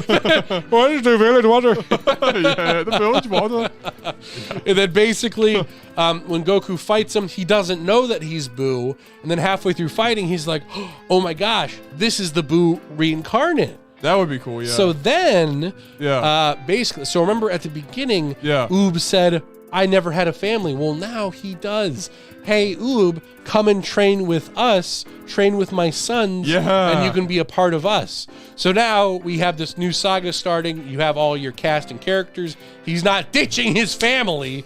And Oob is now it's like, now the student has become the master. He's teaching this kid instead of going off to his random village. Like, Yeah, so there, random. you can there. If I went back to the 80s, I could tell them. yeah. Cool. But dang. yeah, Dragon Ball Z, an absolute banger. Get into Super. Yeah. And I'm definitely enjoying some bits of it so far. Yeah, just know Super isn't written by Akira Toriyama. 100%. They say like it's written by him, but like he just does a summary, Right. Like here's the basis of what's gonna happen. Yeah, and I mean he's also like who's lunch, so I don't really try. I don't know. Super, I'm just sussed up at Super. Yeah. Dude, it's kind of similar to like how Star Wars went with like George Lucas. You have the original, and it's like perfect. Dude, yeah. Perfect. And then, the same guy is kind of involved with like the next project. Dude, it like sucks and it's like, oh, okay. Yeah, like the right hand man takes the next project it's ruined. Yeah, exactly. Dude, but I think my favorite one's probably Cell. Yep. Saiyan, Frieza. Frieza's God tier though. But yeah. Frieza is God tier. It is definitely God tier. I've seen Kai too, so that's my Kai review, guys. Yeah. I mean, you get the basis of it. You still get the basics, yeah. Yeah. And as a 14-year-old kid, that's probably the ideal way to watch. I want to see riding cowboys. Riding cowboys. Something like that. Dude, yeah. Freaking hype. So yeah. Anyway. Yep. Well, that is about it for Dragon Ball. What are you looking forward to in Super? What do you want to see from Super? I want to see other characters evolving other than just Goku and Vegeta, but I really like Vegeta's evolution so far. Yeah. But yeah, I want to see other characters in the limelight. Okay. Yeah. I feel like they actually butcher Goku's character. I mean, Super. Tell me if you notice this. Tell me if he becomes obsessed about fighting and just stupid. That's what people say. Does. Okay. He does. Yeah, like there was one thing where he was like, Chi-Chi, we're because Pan hasn't been born yet. Yeah. So he's like, Chi-Chi, we're planning a surprise birthday party for Pan. But instead he's lying so he can go train on Beerus's world. Bro, yeah. And like Chi-Chi's like, no, you can't do it. And then Wise is like, all right, I'm leaving now. And he like literally lunges for him to go fight on the planet. And then Chi-Chi goes from being mad to being like, that's Goku. I'm like, ooh, bad father. Yeah. Well, I mean, Piccolo's Gon's father, right? Yeah, 100%. 100%. Yeah. Like, I mean, superhero, their relationship is more than Goku. Oh, 100%. Goku's not like, he's not training anymore. Goku's yeah.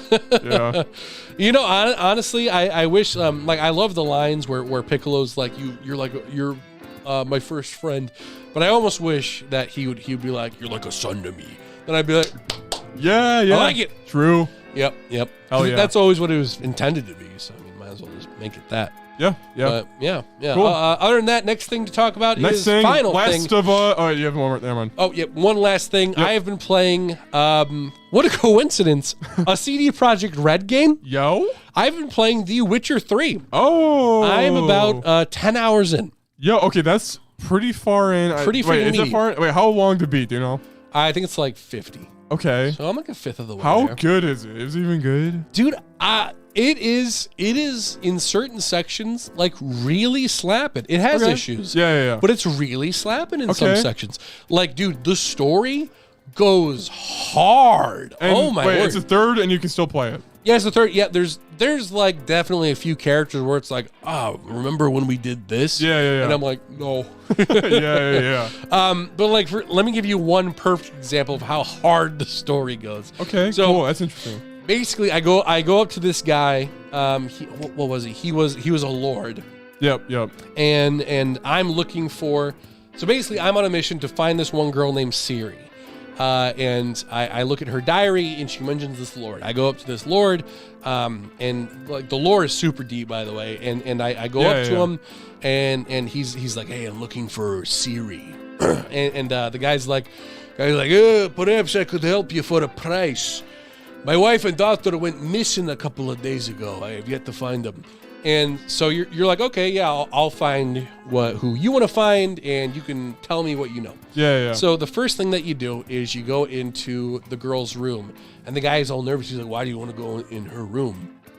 And he's like, just let me go in the room. Do you want me to find him or not? Yeah. So you go in there and use your Witcher senses, and you see like claw marks and like wine spilled on the floor. And like that's kind of cool. And yeah, like me playing, I'm not really thinking too much about it. I'm like, oh, they spilled something, whatever. But then you find out that he was like beating his wife, and then you talk to a few other people, and you're like, and they're like, oh yeah, the wife and daughter were like planning on running away. So eventually you confront him and you're like, hey, you're a piece of shit. You've been beating your wife. And then you come to learn, so he has a drinking problem. Yeah. And he like slams his hands down and he's like, fine, my wife had a miscarriage and no one knows. And when they ran away, the only thing that was left in her room was the miscarriage. And I was like, holy crap. Whoa. So like the freaking dead baby was like on her bed. I was like, oh my god. And then the Witcher all of a sudden starts like freaking out. He was like, where is it? And I was like, what? Whoa. Yo, yeah, where'd the dead baby go? Yeah, he's like, where is it? And then he's like, I buried it. And then he's like, show me where you buried it. Okay, that's hype. That's hype. And so we're walking, and then the Witcher he's like, or Geralt. Yeah. He's like, do you know what has most likely happened? And he's like, I buried it. Don't remind me of my tragedy. I can't sleep at night. And I forget what it's called, but he's like, it's most likely become like a, we'll just say skinwalker for now because I can't remember the name. He's like, it's most likely to become a skinwalker. He's like, a bloody what? Yeah. And you go to the spot and the dirt's gone. Like it's gone. Bro. It's not there. Is there a hole there? There's a hole there. So I'm like, holy crap. And then all of a sudden, this hideous looking miscarriage, this woman's miscarriage comes crawling out of the forest. He's like, that's not my son. And then I'm like, and then you have a choice to either attack it and kill it or to carry it. Dude, that sounds like a near side quest that's actually good. Yeah, it's intense. So I tell him, I'm like, carry it. Yeah. And so Geralt's he's like, there's a way we can cure it, but you have to hold it, and we have to bring it to the original place where it was dropped off, so it can rest in peace. Otherwise, it will haunt your entire castle and ground. Yeah. So he's like, okay. So he picks it up, and it's like writhing around, and all these wraiths start appearing, and I have to like put down a bunch of magic and like defeat them. But basically, if it writhes around too long, it turns all long and like starts like growing into a big old monster, and you have to kill it. Ooh, yeah, that's crazy. What the piss? Dude, it goes so freaking hard. And like if you choose it was so difficult. So basically, eventually I was like, I'm just gonna kill it right off the bat. Okay. So then it immediately turns into a big old thing, and you gotta fight it. And there's so many stories that are like that. Like every little side mission has its own like immense journey to it. Yeah. I'm shooting in the dark here, but isn't there like a village where it's just cows or something? I haven't got that far yet. I don't know, or something. That'd be fantastic, dude. Yeah. Could I play it on the Switch? You can? You can? Don't. No. I've seen what it looks like. It looks really bad. I'm trying to think of another example. Like, man, there's a whole bunch. Let's see here. Oh, for example, there's another one. Actually, no, I'm trying to think of a different one. Oh, yeah. So, for example, you go into this town, and this one dude's like getting eaten alive by a griffin. So you go and swipe them. And sort of a side note, one really cool thing about the game is your choices like really matter. Okay, that's cool. Yeah, I like that. So for example, there's one point where I go into a bar after this griffin's been attacking people, and you're having a drink, and all of a sudden these soldiers come in. Everyone starts leaving, but you're still there. So you can choose because Liddy's like, hey, you should go. I'll let you out the back. So I chose. I was like, no, I'll stay. I want to see where they are. And then these guys come in. They're like, who's this little wissy? So then you're sitting there, and you have the choice to either like splash your drink in their face, or you just say like, let me buy you around. So I chose let me buy them around. I don't know who they are yet. So I choose to buy them around, but then they don't accept it, and they're like, we don't accept drinks from outsiders. So then it gets into this whole thing, and basically there were two main paths I could have gotten. There's one where I like piss them off, and you like fight and kill them basically, or I took the nice route and I was just like, chill with them. And as a result of that, like an hour later in the game, I go to this one village, and one of the guys that I was nice to was there, and so I'm talking to him because I have to get into this castle. And he's like, oh, you bought me a drink earlier. Hey, come on in. And it's like sometimes it's simple things like that, and other times it's like main characters are just gone. So so I'm about 10 hours in. I am quite enjoying it. The combat is okay so far. I do really like certain elements of it, like for example. Sorry, you're like. I thought for a bit. I just realized that. Dude, sorry. You son of a bitch. Oh man. What was I saying? Sorry, I got you off track. No, you're good. So you're saying main characters are gone, or something?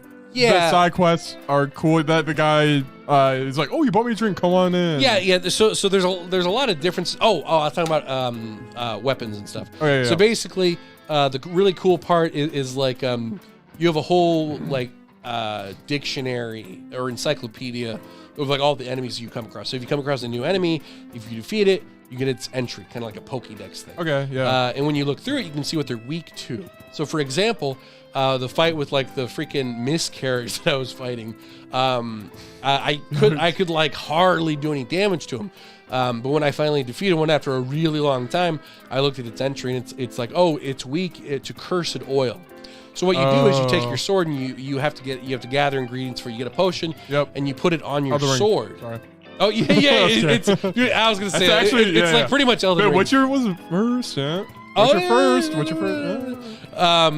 But yeah, so then you put that on, and then it's like, oh, I'm doing more damage. So there's cool stuff like that. Oh yeah. So it's simple, but it's nice. You have two swords. I don't really know the point of doing that. Is there like a small and a long one? I don't know. No, they're both the same size. You just pick which one you get out. Oh yeah, when I guess you're about to fight. So okay, dude. I'm sure in Soul Calibur 6, will you play Geralt? Is that one coming out? No, it's already out. Oh, he's in that one. Oh, well, if it's free, maybe you can like see his moves. I don't know. That'd be kind of cool. Dude, let's go. And 2B's in it, so I could fight 2B versus Geralt. Dude, yo, let's go. That's kind of hype. Yeah. That's hype. Hell yeah. But that is about it for Witcher. Super fun so far. But now, on to our guys, next team attack. Team attack again. Team attack. This is insane, guys. So basically, what's the team attack music? Hey, you want to pass me that water if you don't mind? I don't know whose water this is. I'm gonna water toss just in case. I mean, I think it's from last week. Yeah. Maybe. But guys, team attack.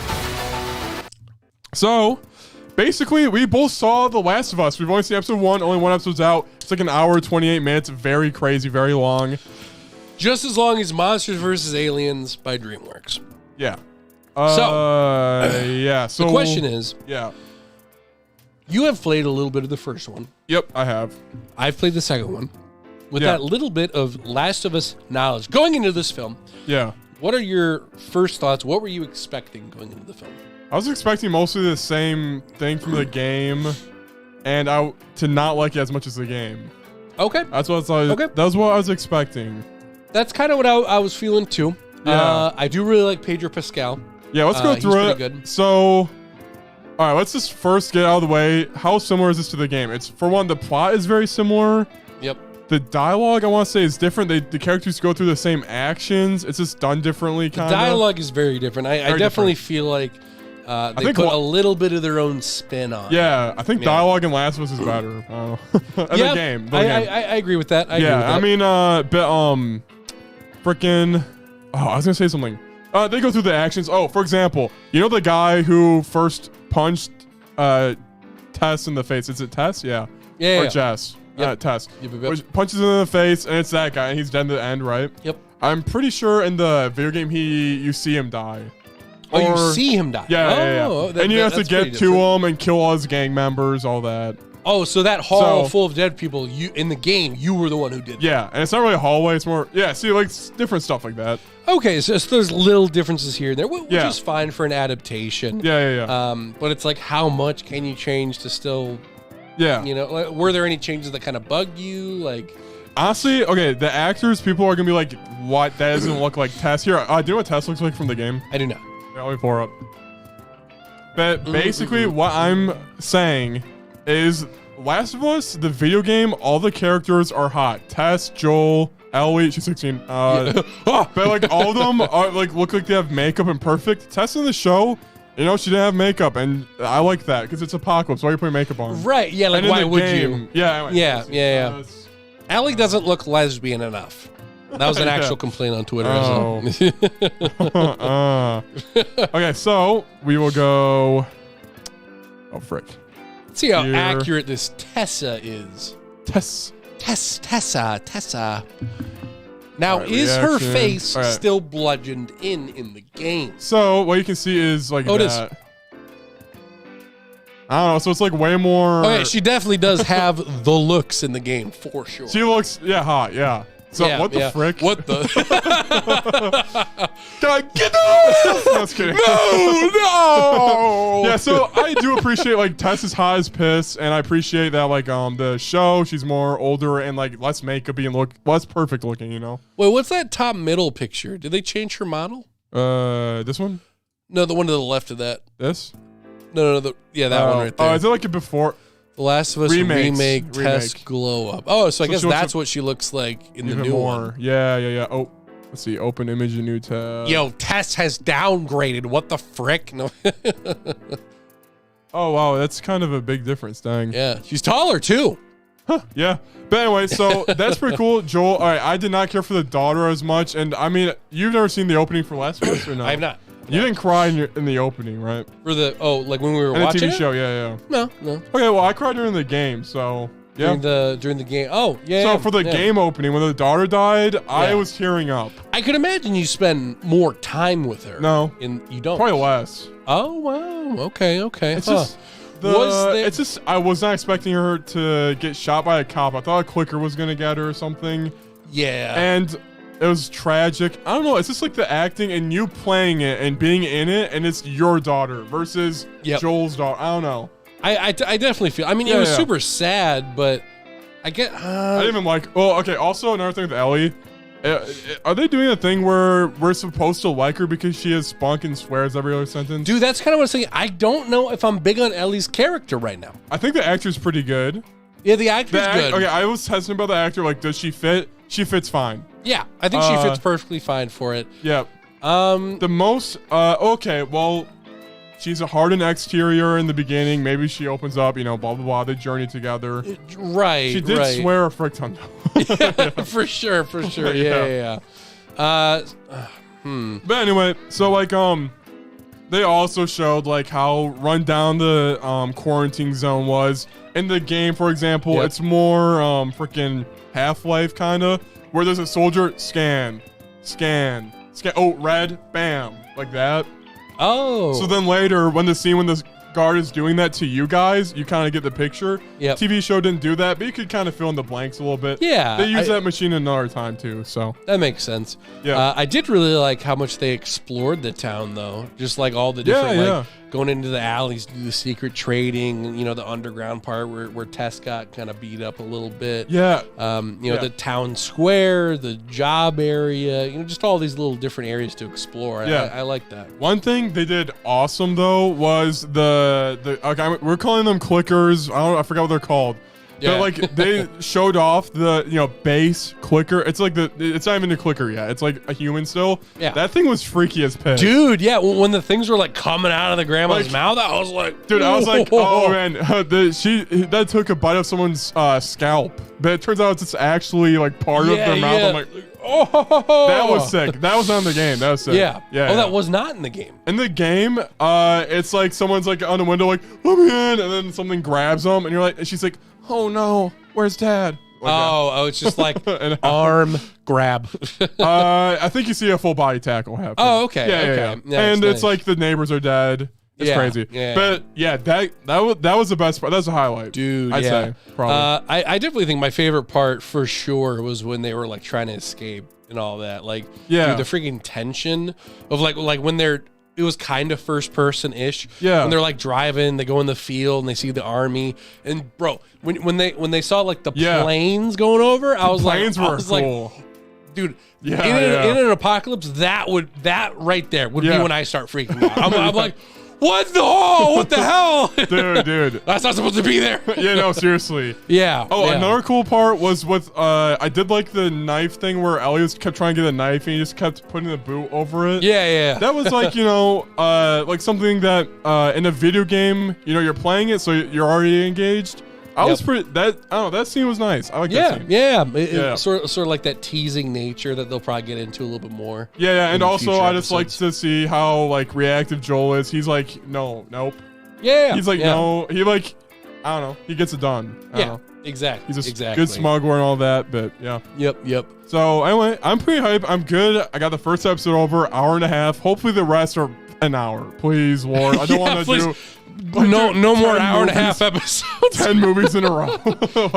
Yeah. Like, oh. Yeah, no, hour and a half. Oh, it went by fast, though. It did. Yeah, I did not feel like, oh, this is taking forever. It was definitely, I was enjoying it the whole time. Yeah. So, I guess we can do a for real rating. Yeah, what is your for real rating? I think 5 out of 5. I think 5 out of 5 as well. I think it is a perfectly done adaptation.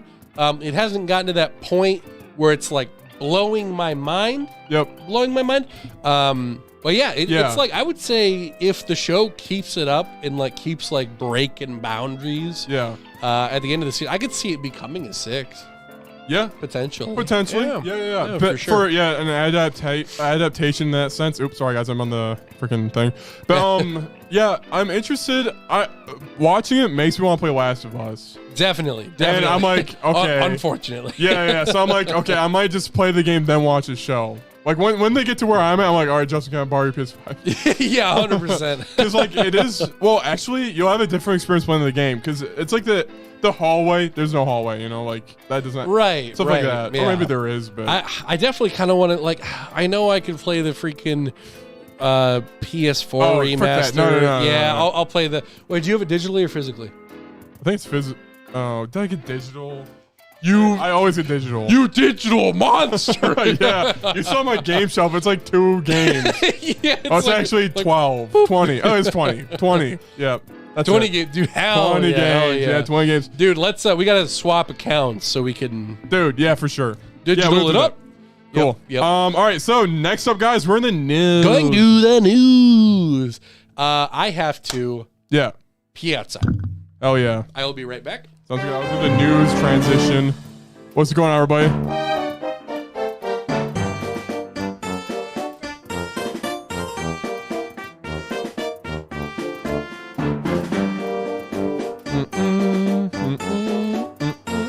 All right, so there's some interesting news, guys. I'm looking at the news. There's some really old ones. I think we can skip over some of them. Or, no, we'll go through them.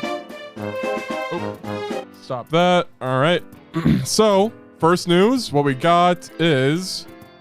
All right. Back to main. Oh, I guess we'll go to me. Hey, guys. What's going... Hey.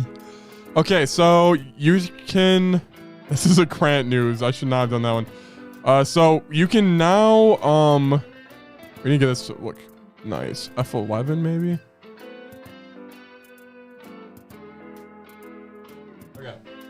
Well, guys, you can't really see out full screen. You can now literally one-shot everything in Sonic Frontiers as a gun.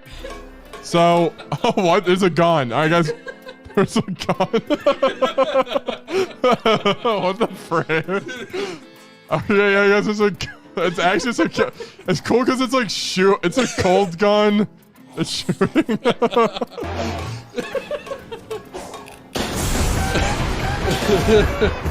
Oh my god. What do you think? Dude, that's pretty awesome, actually. Guys, Guys, that's the first news of the day. Yeah. Guys, the mod is downloadable down below. That's actually God's here. I love it. All right, next up, this is very old news. As you all know, Apex Legends is banned in Russia under new LGBT propaganda law. There's a trans person and it's banned. Mega oof. That sucks. Okay, Yeah, next yeah. up. All right, now Mega once it loads. Once it freaking loads. I should put on my glasses. This is Phil Spencer, and he said Microsoft has entered into a 10-year commitment to bring Call of Duty to Nintendo following the merger of Microsoft and Activision Blizzard King. Microsoft is committed to helping bring more games to more people, however they choose to play. So if you own a Switch and like Call of Duty, congrats. Yeah, I saw. Well, I just thought it was kind of funny because apparently Sony's just really salty about it. So like they've refused to have a meeting. Wait, really? Oh. Yeah. It's somewhere. Maybe it's in this thing somewhere. I'm also pleased to confirm that Microsoft has. Let's pull this. I'm clicking this. Has confirmed that Microsoft has committed to continue to offer Call of Duty on Steam.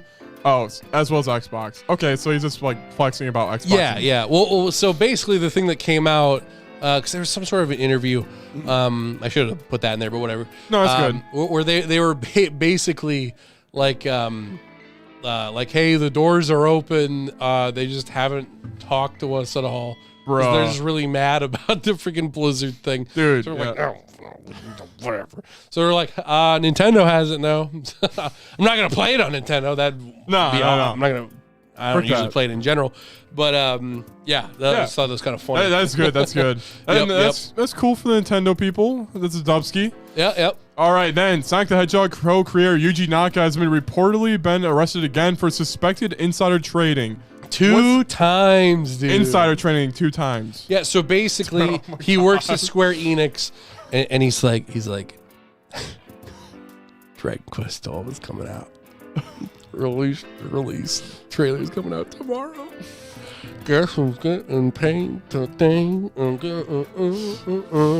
Hey, what are you doing? Wait, do the police thing. Guess who's getting paid? I'm getting I'm paid. with the police. Turn around, please. Hey! Okay, sir, you can go home now. Thanks. Hey, anyway. stop! I'm his lawyer. Thanks, buddy. Yeah. Now, it's about time I get back to getting paid again. Yeah, getting paid get it together, again. right? Yo, we're getting paid. We're getting paid because the new Final Fantasy 16 trailer's coming out tomorrow, and I know the stocks are gonna go up, and I'm gonna get money. Woo! Oh wait, what? Police. Turn No, around. not again. No! Twice. Hell yeah! Dude, that's crazy though. Dude, yeah. he's kind of co-creator. Okay. Yeah. So wait, did he draw Sonic's design? Was that it? He drew him. Okay. That's He it. drew him. Yep. I drew the blue bird. Came up with the original story of just the animals. All right, guys, very cool. You can now buy butt plugs. Whoa! Butt plug is an open Bro, source standards and software project for controlling intimate hardware, including sex toys, effing machines, and more. I unironically had to do a double take. I'm sorry. Welcome, Ultra Kill. Ultra Kill, players. yo!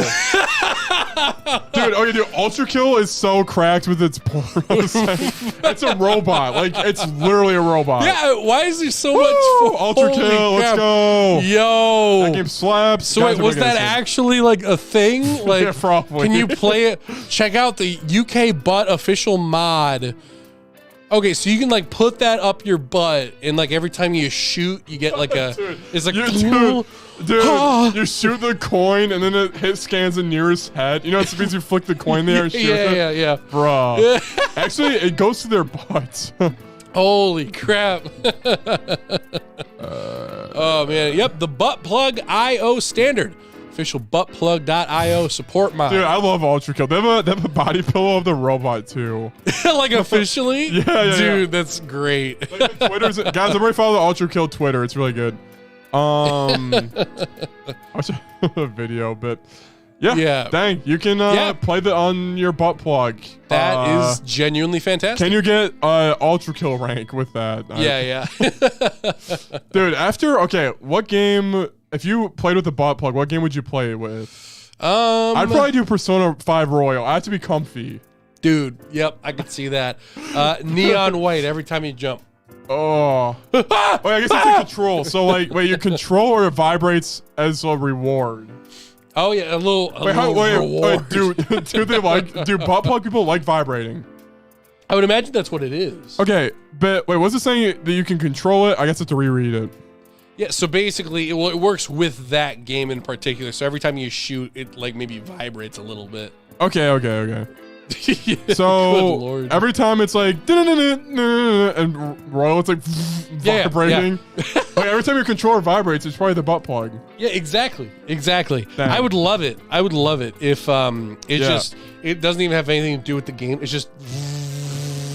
just constantly. Oh, dude, frick that shite. Just like frick Wonder Woman 3, because it's not moving forward as DC movies hit turning point. No, what about Patty Jenkins, dude? Don't tell me about Patty Jenkins. Let me look in, man. Hold tight. No.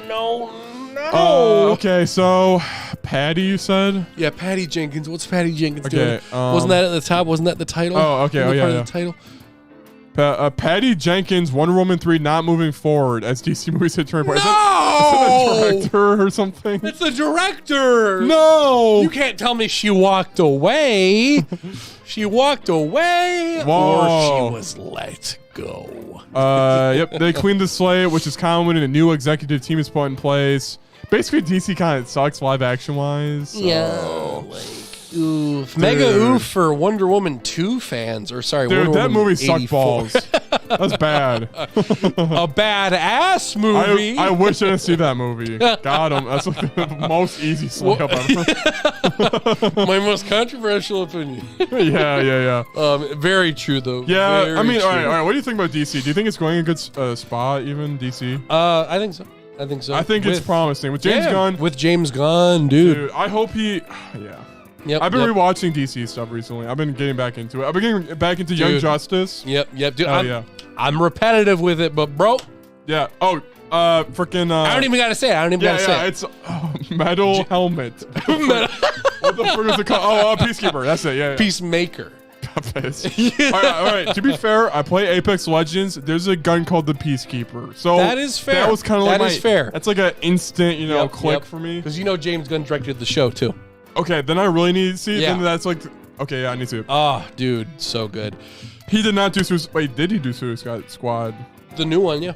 Yeah, I guess he did. He did the Suicide Squad, and then he did. How is he doing so much movies? Peacemaker. He's just the GOAT. Dang. Yeah, I guess so. Hell yeah. Guardians 3, the freaking Groot show. I mean, that can't take that. That one sucks. I hate it. That's kidding. Stupid. All right, guys. So next up, JoJo's Part 9 coming out February 2023. Yo. Grant, actually, there's more. Do you want to see what the main character looks like? Yeah. Oh, yeah, absolutely. Hell yeah. All right. So it better be a male. Actually, people don't know. I just typed in Google main character. Main character. It's me. It better be me. There we go. All right. Let's see. Who is the boy? Let's see if it's just on Google Images already. Yep. So I think it's a girl. I don't see it at all. And let me. Oh, it's not there. You want to see what? Maybe in news. Broken glasses. Oh, is that them? Revealed. Yep. Revealed and thing. Official preview right there. That dude. Wait. See if it's a better picture down here. Oh, it's the person to the right. Yep. So guys. Well, actually, maybe the big picture helps you at home. But it's literally that dude. So it's like that was the biggest shot you had. People think it might be a girl, which is cool. Oh, okay. Because but dude, JoJo Lands Part 9, like, dude. Let's go. He's 56, dude. Like, yeah. Like Miria, Berserk's author, died at that age, which really? I mean, that's unexpected and tragic. Wow. But I was like, dude, Araki, just hang up your coat, bro. You did enough. And he's like, nope, JoJo Lands. I'm like, all right. Yeah, whatever works, man. And supposedly it's gonna be about frick. I think he's an accountant or something, or he's no, he's a rich kid and he has a lot of money. I think. Okay. And wants to make more money, something like that. I like the premise. I like the premise. Usually the premise does not matter because they end up fighting each other. Yeah. Dude, this is getting to like Fast and Furious levels. Like next part 10, they're going to space. Yeah. Truth. All right, next up, Demon Slayer to the Swordsmith Village World Tour theatrical release announced. Let's freaking go. So, on February 18 and March 3. So we need to definitely see that, my dude. Yes, day one, we're going to be there. Dude. Expect a review, podcast. Hell yeah. You already know. Demon Slayer is goated with the sauce. Yep. All right, next up, From Software says Armored Core. Guys, freaking Game Awards happened. That was a thing. Yep. From Software says Armored Core 6 won't emulate Dark Souls or Elden Ring. Is all about mech customization. That's cool. That's cool. So this is, I don't know about this game. I don't know if we could. We'll see. We'll see. Okay, so obviously there was 1 through 5. Yeah. Have any of those 3 is goated? I think, you know. I think basically picture like a generic Gundam game. I think Generic Gundam game. That's like all of them. I think None of them with really the story, stood out. like the story, if you're in, it works. But like if you're kind of like this is kind of dumb, then it's not for you. I think the story. That's fair. But I never played it, guys. I don't know. Don't beat me up. I don't know. No. I mean, you said you're getting this one though, right? I am for sure. Yeah. Hell yeah. Definitely. It's definitely like they're re-releasing it after so long. A lot of people will be picking it up, so I'm sure it's gonna be. Yeah, I feel like they wouldn't do a 6th one unless they had a good idea for it. Yeah, for sure. So hopefully it turns out pretty well. Yeah, it's just scary because they made their magnum opus, and then now like the only way from here is down. Yeah, hopefully it is not a Soul Hackers 2 situation where you start on top and then you go down really quick. Yeah. Oh my dude, I was so hyped for this. Hunter x Hunter 2011 anime is getting released in Japan. Oh. All right, guys. I thought it was like redone. I thought they were going further. But guys, re-release. Do you think when they hit episode 149, it will continue animating? Oh, but the manga stopped, so they won't even have material. Wait, so what does it mean re-releasing? They were just re-airing it on TV. Oh. In Japan, they air anime on TV, and then then it goes like Crunchyroll after that. Gotcha. Yeah. Okay, so they're basically celebrating it, but dude, why would they do that? Because the anime's, they're prepping the masses for Hunter x Hunter, and then the anime will continue. It won't, oh, it won't? Oh, well, okay, the next arc isn't finished, dude. I can't. Is it being written right now? Togashi was going sicko mode. Do you know Spider Troop? No. The Phantom Troop, my bad. Oh, wait. All right, here. Remember this? Wait. Yeah. Remember that? Wait. Will I get copyright struck if I play anime music that's goated? Probably. Remember this in Hunter x Hunter?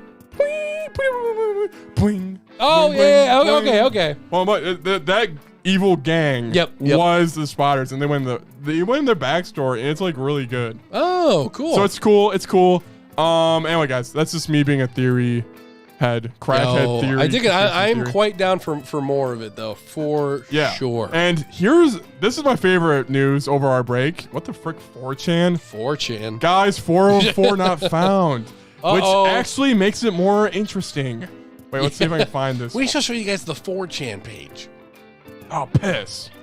Oof. Okay. Here, let me find it. Well, you want to talk about it while you try to find it? Yeah, okay. No. Okay. That's fair. I'll talk about the last bit of news while we're doing that, because I think it's the last one anyway. PlayStation basically made a disability accessible controller. It's like a joystick knob with buttons on the outside of it. You can like flip buttons around. I kind of want it, just kind of because. Or no, the joystick is on the bottom of it, and then the square buttons in the middle, which I thought was kind of a weird choice. Like we'll put all the buttons in a circle, but square, that one's got to be in the middle. Like, it'd be nice if I could customize all of them, but it seems like it's pretty definitive. But no. If it's it's got to be like a $200 controller or something like that, which is not disability friendly if your disability is being poor. Yeah. You son of a bitch. Oh, dude. Okay, I got Okay, so all right, 4chan, 4chan, freaking whatever. I never even visited that website. I think bunch of crackheads. Yeah, basically, bunch of Anthony Koistras. Just kidding. But basically they said, dude, Fable 4 is restarted on the inside, and I was eating that up, and then now we have a new article here that says, it's not true. Insiders debunk reports that Fable 4 development has been restarted. Ooh. Following rumors that Fable 4 development has been rebooted at Playground Games, industry insiders debunked the latest report about the game's progress. So, yeah, I got fake news. Dang. So, I mean, hey. Did you play? What have you played Fable? No, I'm interested in it a lot. Oh, that was. Isn't it iconic, right? Yeah, no, it's iconic. a pretty big iconic one. Because like you do evil deeds and you grow horns. I think. Yeah. Yeah. I wonder if it's one of those games where it's like, oh, just play 3, bro. You gotta play 3. Oh yeah. And then just do that one. Yeah, I can see that for like the second one's the best. That's always the trilogies. Yeah. Okay. That was news. All right. Yeah, that was news. What else do we have? Now, guys. Guys. Oh, okay. There's lots of going on.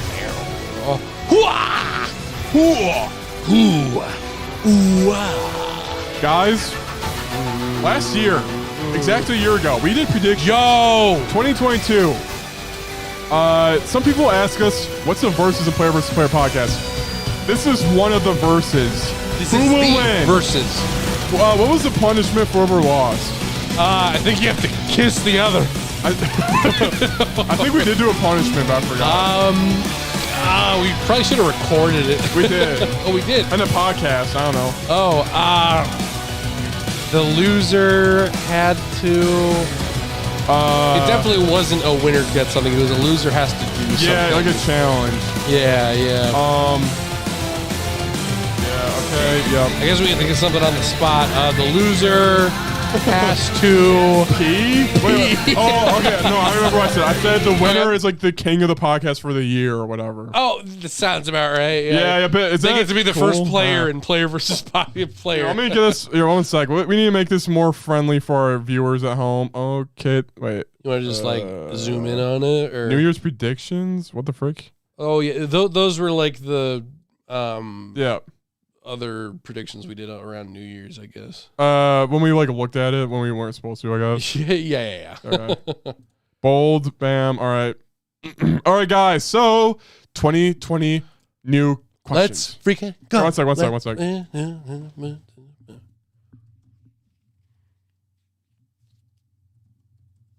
Guys, we're also going to have some new questions. It's going to be fantastic. Okay. Guys, welcome. Welcome So, guys, to the puzzle. This is epic. Now, who will win this intense battle? Will win. All right, let's do every other question. Yeah, that's what I was thinking. Guys, Justin's not here today. I'm sorry. He has work now. I don't think he's doing the podcast anymore. Justin, comment below what you think. Justin, comment your favorite opinion. He's now working 40-hour work weeks instead of 25. Yep. First question. Will Nintendo make a new IP? Jacob, yes. Grant, yes. Justin, yes. Do you have your phone? Can you write this on your phone? Yes. Nice joke there. Okay. Wait, write what down? The answers? Okay. No, the results. So write Jacob and Grant and Justin for fun. Okay. Did Nintendo make a new IP? Okay. New IP is new game, a new Nintendo game, not character. I was thinking Splatoon, like a new Splatoon, brand new Arms. Splatoon. Triangle strategy. I'm just kidding. Wait, okay. What should I look up a list? What they made? Just look up. Yeah, what did Nintendo make in 2023? Because I feel like there might or 2022. I mean, yeah. Okay, let's see here. Check, please. This is good music. I don't know. No, I love it, dude. Oh yeah, because guys, we have to be quiet. Guys, please be quiet in the comments down below. Games.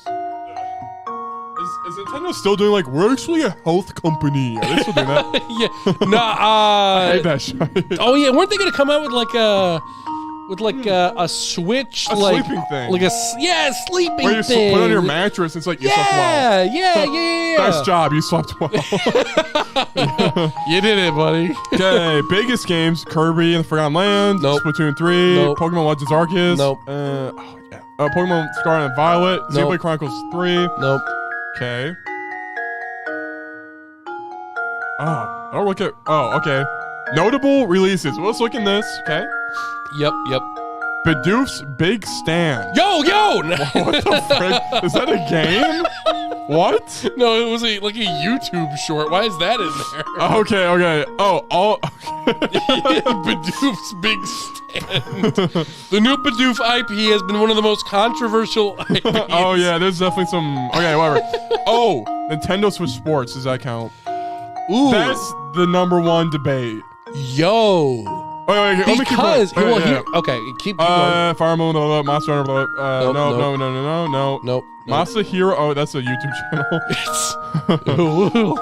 Yeah, okay, we need a debate. Does Nintendo Switch Sports count? I'm going to argue. And we all win if it's yes, but whatever. Yeah. But I want to be honest, it's 100%.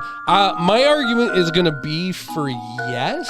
Yeah. Because technically, it's not me. It's not the Mii's. I think you're right. It is a new type of character. They're not like definitive like No, I agree. Yeah. And it's called Wii Sports, not Wii Sports Resort. What's the wait, is it Wii Sports? No, it's Nintendo Switch Sports. So technically, yeah, it's totally new. Yeah, it's a new thing. So yes, Nintendo did come out with a new IP. Yep. Everyone gets a point. Woo-hoo! Everyone Let's go. gets a point. Yay. We all won. All right. Next question. All right, Grant. Will Silk Sun? Oh my god.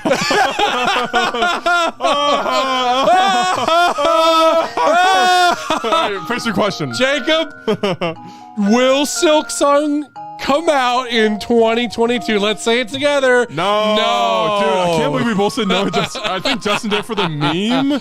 No, I thought he was. No, he was if serious. I remember correctly, he was like, yeah, I think so.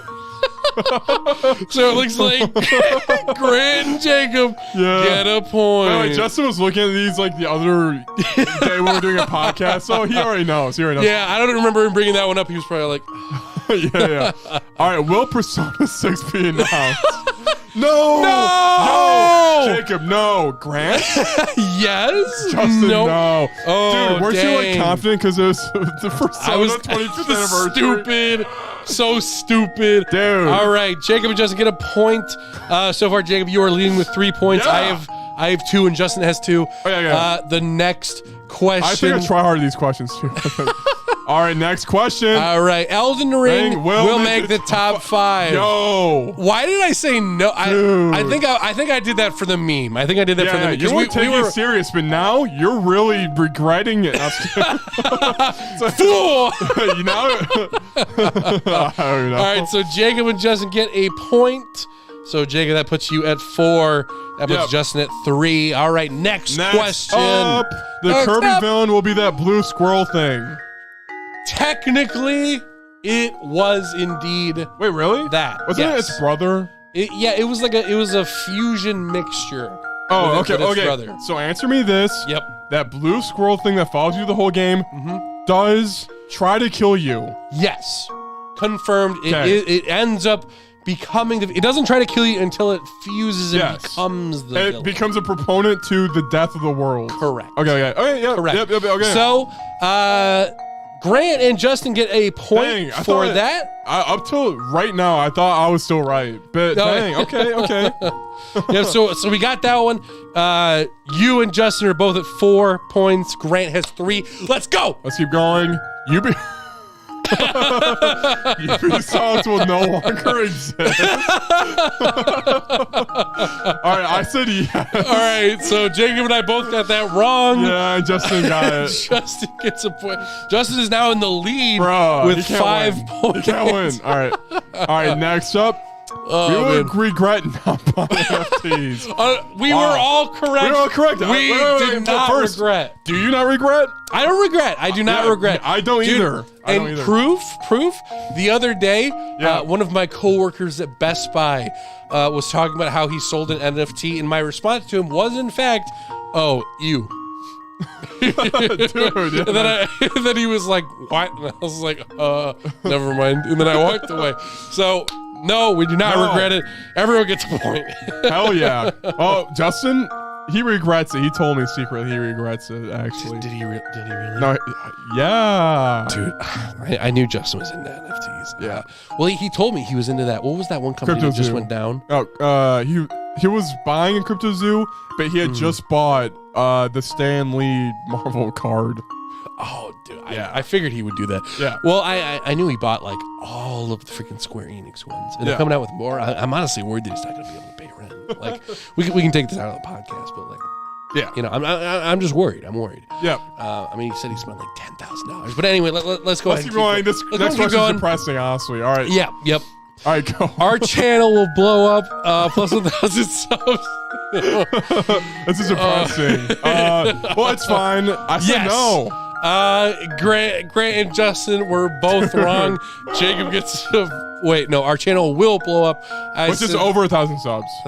So yeah, you get a point. Yep. Jacob is up to 6. See, and like I said, we're doing this. We're grinding, guys. Exactly. I was just trying to be realistic, and I was realistic. No, of course. All right, next up, the coveted. I just put out a question. The coveted 4K Nintendo Switch will be announced. It was indeed not announced. We all said no, so we all get a point. Hell yeah. Okay.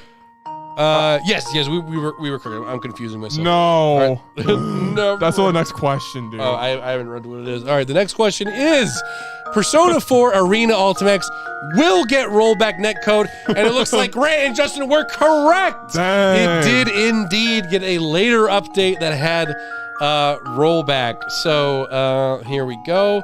I'm at 6. Justin is at freaking 8. Was that it?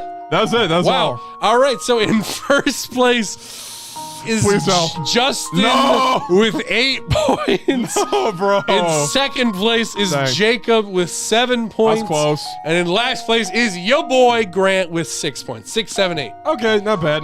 Yep, this year, guys, we actually have more questions. Justin's not involved. No, he'll answer. I mean, yeah. He'll answer in his own free time, I think. For fun, and we'll go, oh, that's Justin. But guys, Justin doesn't count. It's us two as hosts.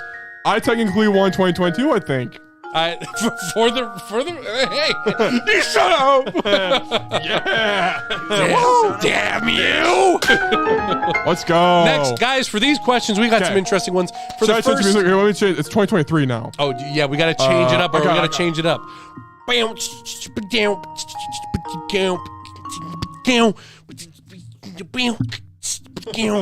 Now we add some Phoenix right to it. Yeah. Mr. Wayne versus Ace Attorney. Wait.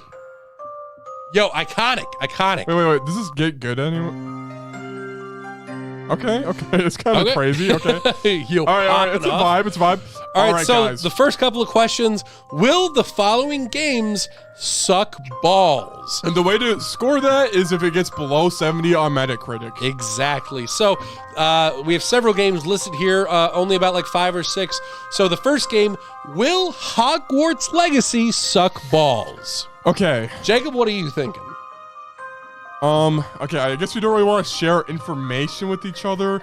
From what I saw, wasn't it? Oh, I saw a Twitter video of people making fun of it or something. Yeah, some people were irritated with something. I forget what it was, though. That's some people on Twitter. It needs to be below 70 on Metacritic. Below I think 70 on Metacritic, yep. It will not suck balls. Okay. I'm going to say it is. Okay. I'm going to say it is going to suck balls. Are you going to get it? Yeah, I'm going to get it. Yeah, I'm pretty down for it. Yeah. I hope it's good, but I think I have the vibe that it will. Because I just imagine it's Harry Potter. What can you think? You know? Right. I haven't really heard of the company before. They're a little bit newer, so it's possible. Yeah. But we'll have to see next year or in April, whenever it comes out. Next up, we have Octopath Traveler 2. Okay, you go first. I went first last time. Will this game suck? I'm going to say yes. I hate all of these games. Screw your stupid 2D HD games. I hate them. I'm a hater. Yeah, no, Octopath Traveler wasn't even that good. No, it's freaking trash. Lazy games. All right, Dead Island 2. I go first, dude. Yep. Okay, so it's all right. I don't know Dead Island at all. This has been in development hell for years. What company makes it? Or is it some weird company? I forget. Is it Ubisoft published it? Oh. Let me look it up actually, because this could influence our decision. Yes. You could get people going, this is worth all the hype, 70, you know? Or you could get, like, you know. It's in development by Jaeger Development before moving. Oh, Sumo Digital. Okay. So that doesn't really answer our question. It could be good or bad. It is now being developed by damn Buster Studios. So it's actually it's been flip-flopping around ever since the 360. Oh, dude. Okay, it's gotta be no. You don't think Or no, it will suck balls. Okay, yeah, I'm going to say it's going to suck balls as well. Same. Yeah. Yep. Freaking Justin 1 2022. Street Fighter 6, it will not suck balls for sure. I agree. I do not think it will suck balls. I think it will be goated. But putting it on here because of the reception of Street Fighter 5, I think that there will be some haters. Okay, Tears of the Kingdom. I'm going to say it's not going to suck balls. I think it'll be pretty good. Also, if it did, it would still be about 70. 100%. Yeah. 100%. Actually, what is Breath of the Wild at? Isn't that one like at 100? Oh, really? It might be. I think it has that like legendary status.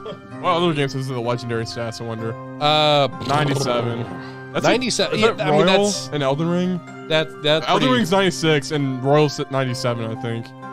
Oh, huh. If I remember that one time. Sounds about right. What did I say? Pokey. Oh, wow. Yeah, look at this. That's the Switch games. Let us see. Oh! Ah! Oh, no. Wait, sorry. It's going up and then to the side. Where is it? Wait, I thought there's an X here. Almost there. Okay, guys, it's right.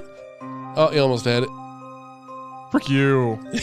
Video. Stupid ad. Dude. Okay, wait, 1 second. Once guys, we'll get it. Just hold on. Let me see if I can find the Royal one because I'm curious now. Oh, I actually can't like X out. Yeah, I'll just click the top 3 and then we can look at them that way. Yep. So we got Royal for 97. Oh, 94 on Switch. And then the next one on Switch is One Shot World Machine Edition. What? Huh? What? I don't know what that is. That's interesting. The PS4 version, which is the one that I played, is Persona 5 Pro, is at 95. Okay. So that's high up there. Yeah. And Chained Echoes. Switch players are eating good. All right. So anyway. What are these games? Tears of Kingdom. It will not suck balls. No, it will not. What do we have up next, ladies and gentlemen? So next up, what we got is will Silk Song come out? I think we have a resounding. I don't know. I actually don't know. Okay. I think we need to talk about this first. Okay, so Silk Song was on the Xbox. Like, yes, this will come out the next year. But Silk Song didn't have a date though, dude. Yeah, but it's almost been a year, right? Like I feel like by now, April. By now, it should have a release date. Yeah, I don't know. I feel like it's gonna be like a freaking November release. I'm gonna say yes. I think it's gonna come out. I'm gonna say no. I think. Okay. Because I can see them going, guys. We're sorry. One more year. One more whole year. Oh, that would suck. But I believe it though. Guys, we messed up. Switch Pro hardware that's competitive to Xbox and PS5. No. I think if anything, they'll announce the next thing after the Switch. But do you think this is now Sony and Xbox are going to bring out a next PS5, PS6? You think it's that time already? Oh, I guess Switch came out before. Yeah, I was just thinking for the Switch. Do you think Nintendo's coming out with the new console? I guess you were just saying that. Yeah. I think that I don't think it's going to release this year. I think that they will announce it at the end of the year, and then next year it will come out. That is my guess. Is this a better? Will Nintendo announce a new console? I'm going to say yes to that. Okay, that's better than the Pro. Yeah, because I think the OLED is the Pro. I think that's what they're going to do. Yeah. I think it'd be weird if they released another one. I say no. They're going to be boomers and like suck balls. I think. Yeah. I could see that. I'm going to keep it yes. Hopefully, yeah. I mean, Nintendo is kind of growing. Yeah. Will a new Mario game release? God, yes, of course. Sports counts, okay? Yeah. Sports counts. Anything comes out. Not DLC, though. Mario Kart DLC, that's obviously already still coming out. Doesn't count. Wait, what Mario game's coming out, you think? What sport game have they not released? Slam. Basketball. Yeah. It'll be a Strikers. Yeah, they're trying to do revive the old ones. So do they really do Mario every year? Dude, there's multiple Marios every year. I mean, this year was Party. Wait, was Party this? No, that was Oh, last year. I guess. Yeah. Okay. Yeah. There's a lot of them. Yeah, I hope definitely. they make a definitive good Mario Party. Anyway. Yep. Will the Mario movie get a higher score than Sonic 2 on Rotten Tomatoes? And guys, we'll do the math on it when we get there. So this is including both the critic score and the fan score. Yep. And it's going to be like so. For example, if the fan score is worse by 20%, but the critic score is better than by 2%, technically it'll be a no because the gap is bigger. I can explain it better. Okay, yeah, go for it. We take the audience and critic score, add them together, whoever's a higher number. That's perfect. Yeah, That's perfect. Right? Yeah. Yeah. I love critics have a hate boner for. Well, they have a hate boner for freaking Sonic 2, but the audience loves Sonic 2. So it's. The audience score for Sonic 2, what was that, like 96? It was like 97, 8. Yeah, 96, 97. Because of that, I'm going to say no. I think if it is a real hit with critics, then it would beat it. Bad. The trailer looks. I think sucks. critics are gonna hate it. Yeah. So, I think you're right. I think I might hate it. Yeah. Score higher. All right, I'll say yes. YOLO. For sure. YOLO gaming tradition. You know. Let's go. This will be the final E3. I'm gonna say, okay. Final physical E3, I think that would be a yes. Final E3 in total, I'm gonna say no. Okay, this is in total. So okay, I'm gonna say no. Okay. Also, guys, we're not doing E3 stream. We're actually doing a Game Awards stream because that actually has all the actual the good stuff. Game of the Year had nothing, dude. Yeah. All right, our E3 had nothing. This will be the final. Yeah, I'm gonna say yes. I'm gonna say yes. All I right, think it's freaking dead. Yep. Persona 6 is announced. Just announced. You already know. I'm gonna say yes because I want it to happen. I'm gonna say no. They don't know what to do. Persona 5 was so good. They don't know how to do it. They'll re-release Persona 5 Royal again. Yeah. Anyway. All right. SMT 6 is announced. Announced. I gotta say no. Guys, it's the 25th anniversary of SMT. Do you know that? Dude, new candles. I unironically, I'm like, yo, the anniversary's happening. Yeah. Then you also thought the same thing. Dude, I thought the exact same thing, and I got freaking candles. Why? I don't want to smell freaking blossoms. I will buy the Kiryu candle, though. That one's I just goated. knocked my camera. Guys, I think yes. I think it will be announced. I think they have it. I like your It's an announcement. It's copium. All right, a new genre will be created and make bank. Example: Fortnite with Battle Royale. Yeah, because that was the new genre at the time. Yeah. So like for example, this past year, if we had this question for last year, I'd be like, Vampire Survivors is new. True. But that is not popular. It doesn't make bank. That's an indie game company. Make bank. That's another key element here. And make bank. So I guess like AAA goes all in. Yeah, I'll say yeah. I'll say yes. Yeah, I could imagine that happening. That'd be exciting. Do you see all the Twitch streamers going, there's no good games out right now? Do you see that with all that? AKA, games aren't getting good views right now. Yeah, true. So you think yes? I think yes, too. That's what it is. Yep. I think this is a solid yes. Oh, yeah. All right. A new Smash game will be announced. I'm going to say no. I think it's going to be a hot minute before we see another one. Sakurai fed us so well. I don't know why people want more, but... Yeah, it's been too long. Like, bro, they're still releasing amiibos. Calm down. I don't want to buy any more amiibos for a while after these are done. When they announce... Doesn't Smash mess around with the December date, too, though? They do. It's like always been December for every game, I think. Because I remember getting Smash 4 for Christmas, and Ultimate came out December 8th in 2018. I'm gonna say yes, YOLO. Okay. I think they should do Melee something. I don't know. Make it good.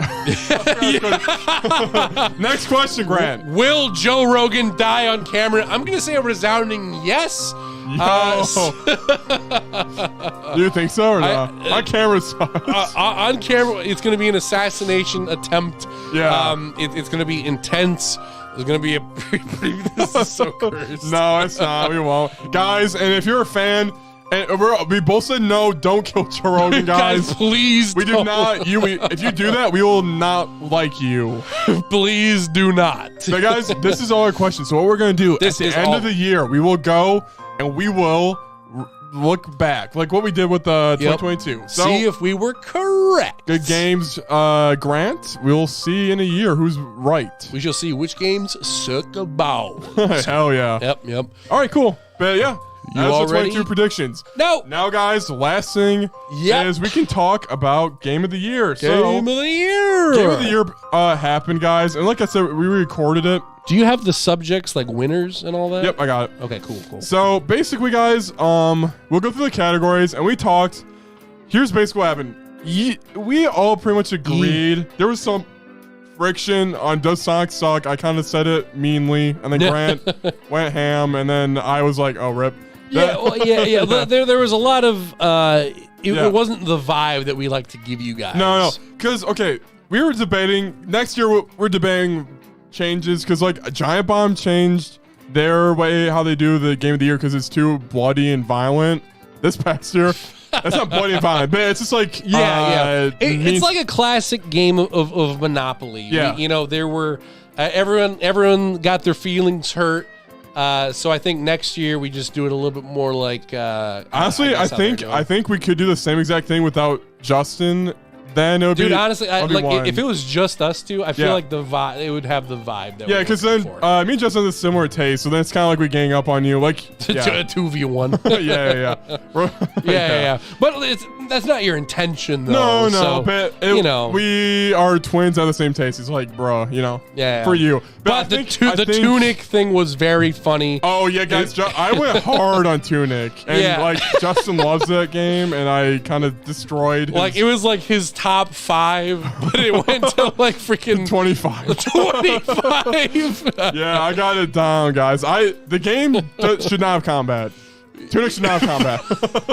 It shouldn't. Can we just, before we get into anything, let's just talk about the most hated games of the year. Yeah. The games that we just despise the most. Mine was Tunic for sure.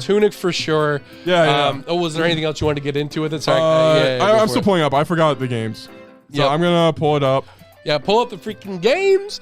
There were definitely quite a few games I was hating this year. I think Pokemon Scarlet and Violet were definitely the ones I was like. There's good in them, but I was hating on them the most for sure. Oh yeah. Like it was just pitiful. It's so pitiful. It was like a third grader was told to code a Pokemon game, and this is what it came out with. Like it was just but there's good in it. Yeah, it's. Yeah, it's Pokemon at the end of the day. You're going to have fun with it. But there was just so much wrong with it that like it's frustrating because like I've had so much fun with so many Pokemon games that it's when it happens repeatedly. Like Sword and Shield came out, I played that, it was ass. I played it, Let's Go Pikachu, I played it was ass. Yeah. And then freaking this one comes out and no. It's more frustrating because Arceus came out and I loved Arceus. Arceus was god tier. Yeah, I loved that one. That was good. Yeah. And then Scarlet and Violet comes out and they were like, never mind. like I remember specifically having a conversation with you where you were like, I'm going to wait for Scarlet and Violet because, just not really feeling the Pokemon vibe right now. And they I have should play Arceus. Yeah. You should, because they have the base template right now. They're going to take that and make it even better in this one. But they took that and they were like, that's a side thing. Don't worry about it. We're just going to start from scratch with this one. Like, why? You had it. Yeah. Good. Like, dude. That's man. True. Scarlet and Violet, and it looks, at the beginning, it's like, look at the mountains. It's like polygons. Yeah, it's freaking ass. Yeah. And speaking of, for me, Overwatch 2 was like just a greedy cash grab, honestly. 100%. I think the developers are like, we did a patch the most fastest that we've ever done in our lives. We're supporting the game. It's like, how I know Overwatch 2 or Overwatch 1 was obviously very big. How much did they like support the game after it came out? Like, a lot. There's a ton. Right, a lot. Yeah. So do you think this one will get like the same treatment? Yeah, for sure, but it's not great because like season, like they're on season 3, I think right now. Season 3, wow. I think or I don't know. We played like a 10th of season 1. Dude, Doomfist, a tank. I don't know. They had buffed him, so like, if you play your buttons optimally, right? Yep. No cooldown. Always have cooldowns showing. You're waiting for the next move. Like you would have 8 seconds of uninterrupted like being broken and killing people. And if you had your ult, you would have like 30 seconds where the opponent couldn't kill you at all. Good lord. Like, so then it was just like, Yeah, it's just really obvious stuff. Yeah. Like, why would you? All right, yeah, and like whatever. the freaking monetization's just predatory because it's like Yeah. the new heroes battle pass level 20. It's like really, Yep. you know, Dude, it was kind of the exact same thing when Multiverses came out. Like the way that they were updating it was like asinine and didn't make any sense. Like, for example, Bugs Bunny would be like Multiverses. super broken, and their way of fixing him was like, the super good move he has, it now has 2 more frames. It's like that doesn't change anything. and does Superman still exist? Yeah. Yeah. Like The grab. there's so many freaking issues with the grab. It's still there in all of its freaking glory. Dude, they didn't fix anything, but that's fun. sort of a different problem. Yeah. It was fun while we played it. They should have, if they But- kept updating it and made it fresh, we would have been coming back. Exactly. Also, was Splatoon 3 kind of disappointing too? It's just I grew out of it, I guess. I think that's the same. I think Salmon that's the Run same. slaps. Salmon Run slapped. Salmon Run Yeah. slapped. I did really like the story mode, but I think the main base of Splatoon is what made it kind of disappointing. Is like, Yeah. I feel like the turf war just used to be so much more fun, but in this one, it just didn't hit the same. Yeah, dude, okay, they could update the formula of Turf War, right? Definitely. I mean, I guess there's esport teams that they switched it up in the third. Oh my gosh, but oh yeah. I don't know, I don't know, it's something different. Whatever. They'll update it as the game lives on.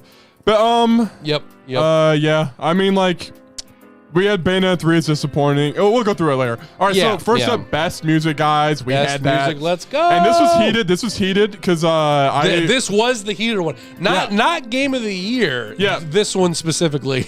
yeah. So God of War Ragnarok won. Honestly, why'd that one win again? Dude, you know what? Looking back at it, I don't know why that one won. Why did that one win? I don't know. I think we felt bad for Justin. No, we felt bad for each other, and then Justin took advantage of us. That son of a bitch. Okay, well, guys, basically, I was like, here's my main argument for the summary. Yeah. Oh, Hellsinger's music is synced with the game, and Sonic, it's not really synced. And then Justin's just sitting here pretty, and then me and Grant infight, and then there's, Yeah. It's dumb. And I was wrong, and then also Unbreakable slaps, or Unbeatable. Dude, you already know. Bro, that's why I was second. Unbeatable does slap. I was worried I'd pull this up in Metal Hellsingers because you're insisting Sonic is 3. It deserves 2. It deserves 1, honestly. Yeah, let's just swap them now. Game. Wait.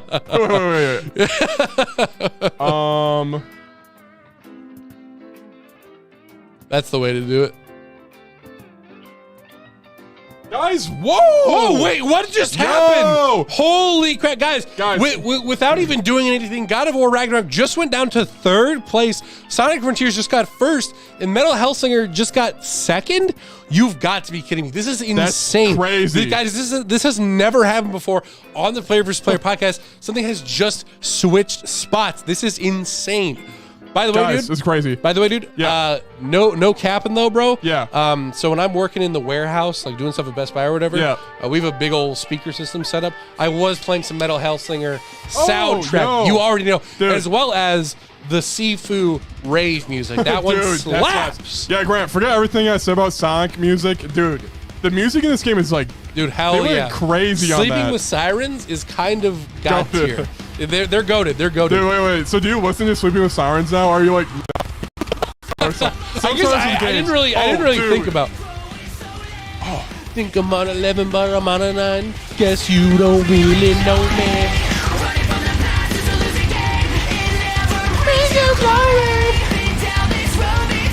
Thank you for a second for not copywriting any of our stuff. Dude, all right, and it's like, and in the end here, I think I'm. Yeah. Anyway, Sonic. It just slaps. And like the Metal Hellsingers, you go in that, you go, oh, I expect metal. Sonic, you don't necessarily expect that. I think that's why a lot of people were just like blown away with it because it's like, what is this? Yeah, like and Screamo has like never been inside a game. Like you expect escape from the city, the rainbow. It's I expect like basic riding, like whoa, yeah. Which I like that too. Yeah, for sure. Yeah. It's definitely got its place, but this one was definitely like on another level. Yeah. Yep. So very cool. That was good. Here, we'll look at. Do you want to play a different Sonic 1 too, or are you good with Unbeatable? Go. Were you gonna play it? Yep. For sure. All right, so we're gonna skip to a minute in here. This one pops off. Basically, Mel Hellsinger. It's a FPS shooter. Yep. I saw this was on Game Pass. Oh, yeah. I bought it. $50. Oh, yeah. Oh, man, I just like the book. Do you know who the singer is? I think he's from a band, dude. Oh, it's Trivium? Wait, what? No, I know. Oh, yeah. Devotion. Yeah, it's good. It really gives me like Devil May Cry vibes. Yeah, it's a banger soundtrack, you know? Yeah. And then here's the banger. What Justin and Jenna. Yeah, the cum in the snow. Wait, Craig, can you? What's the one band? What's the one band you said? Fall Out Boy. Guys, Justin and Jenna did not agree with me that this was basically Fall Out Boy. Let's listen to the God of War soundtrack. Okay, all right, we need to play it for 3 seconds so we don't have copies. All right.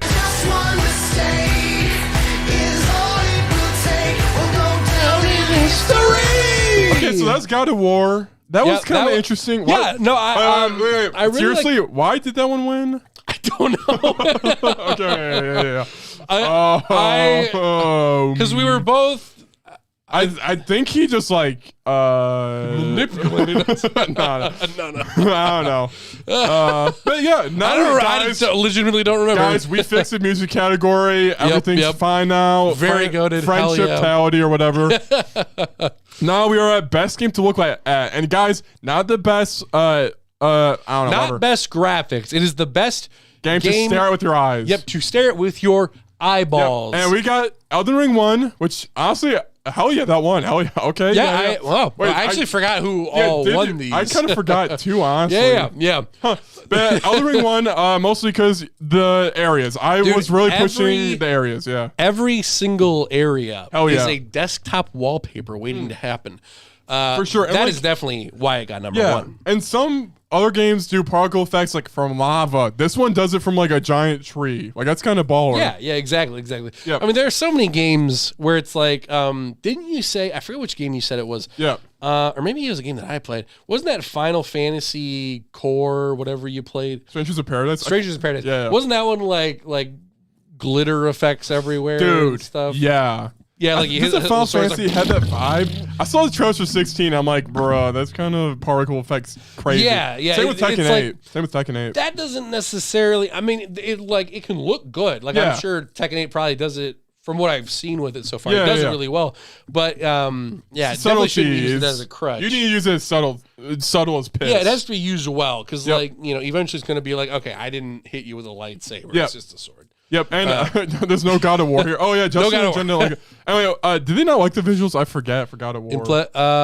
They were pushing Signalis hard, but Plague Tale basically got there because it looked good and had a really cool dark theme to it, a dark medieval time aesthetic to it. For being a game that is so dark, it is at the same time. It uses so many different like shades of it. Like this is a game I would love to play on an OLED TV. Because of how well on the OLED Switch. On my OLED Switch, how well OLED screens do darker colors. Definitely.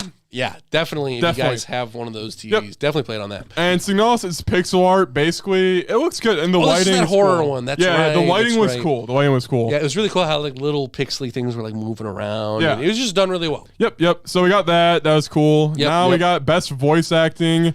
And that would be Elden Ring, God of War, and Plague Tale. Wait, what? No. Wait, it is. Wait a minute. Oh, yeah. Best voice acting. Dude, how did I win Elden Ring? Yo, let's go. Dude, I remember the funniest part of this one was Jenna and Dustin were like hyping up for AI, and then they played like the most basic line that they could find. I was like, what is this? Yo, yeah, I think you're right. Well, it was just some girl that was like, in the end. I was like, was that the best line you could find? I'm sure there's much better lines. And then you chose to show that one. True. So. Shade thrown, no hard feelings, Justin or Jenna. No, of course. I agree though. Yeah, in Young Justice, I'm like, yo, check out this voice acting. And it's like, yo, that voice acting is good. They just pulled up like, and there's another universe out there. Right. It just felt like they typed in like voice acting AI. and then like put that in. I was like, you got to like think of a specific one. Yeah. Like, anyway, I mean, so Elden Ring, it does have some freaking needed ones. All the characters to me, their voice acting is goated. You get like the Shibriri, that dude's like, chaos rule the world. And you're like, oh my gosh. Yep, or freaking Gideon, the all-knowing, and he's like, oh yeah, you want Ranny's doll, put her in a jar and come over her. And it's like, yo. Holy crap. Have you seen that video or no? Yeah. You're right. Yeah. Well, even just like some of the normal characters you come across, I like how like quiet, like tense they can be. Like, for example, like at the round table, like, so have you made it across the land? I see. Like, it's quiet, but it's like still very well done. I like that. And God of War, I mean, voice acting, Kratos won. I mean, of course. And Plague Tale, dude, so good. I showed off like this one scene with the cow on steps, walking and monologuing. Dude, when she was like screaming from being in pain, that was where I was like, I'm getting goosebumps. Dude, she should have won freaking Game Awards. Yeah. Yep. Whatever. Anyway, that was cool. Anyway, that's voice acting, guys. Very cool. Very happy. Now we have best narrative. Best narrative. So best narrative, number 1, Plague Tale Requiem. 2, Xenoblade 3. 3, Sonic Frontiers. Let's go. Plague Tale Requiem didn't get much contest because I I spoiled the frick out of the game and used that as a crutch to win. Not really. No. The story's just got tier. And because of how much you care for the characters, and it's like does things that's like not normal for video games. Instead of like her killing and fine with it, it's like she's traumatizing Hugo the whole time. You're like, is this the right thing to do? Should I be doing this? Yeah. Anyway, it's cool. Dude, just all the little twists and turns and all just the way that that the characters evolve over time, or from the little that I've seen. I really like. They did characters way better than the first one. And then Xenoblade 3, that one won. Justin thought that was cool because it's like a love story, I guess. Yeah. Kids die when they're 10. It seemed very anime. And then Sonic Frontiers, Justin hated that got there. Yep. But basically, it's like about Sage learning more about Sonic and his friends, friendship. Yeah. It's one of the deepest games when it comes to lore and everything. Yeah. How much it like dives into the universe that so many of the games recently just have not done. That this one did so well. And the tone shift is kind of crazy. How serious they're talking. Yep.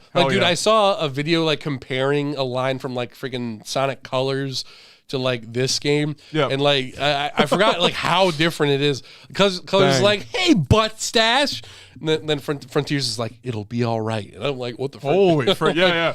Even if you think it's a basic game, you got to respect it did something different with the story. Yeah, there are things like in there, little bits and pieces that are done super well. For sure, yeah. Yep. All right, next up we have best boss fight. Best boss fight, let's go. So this one, God of War, Thor 1. Oh, we did this as a 3-2-1, guys. Oh, yeah. God of War, Thor 1, because, dude, you see the clips. That one's freaking god tier. When the freaking the axe and the hammer, like, colliding with each other. Then they're just walking around. I'm like, that dude, I like it. And he kills you and revives you, bro. Dude. He's like, I'm not done with you yet. Oh, that's sick. Arceus final fight. Basically, that's like Elden Ring boss. You have to, like...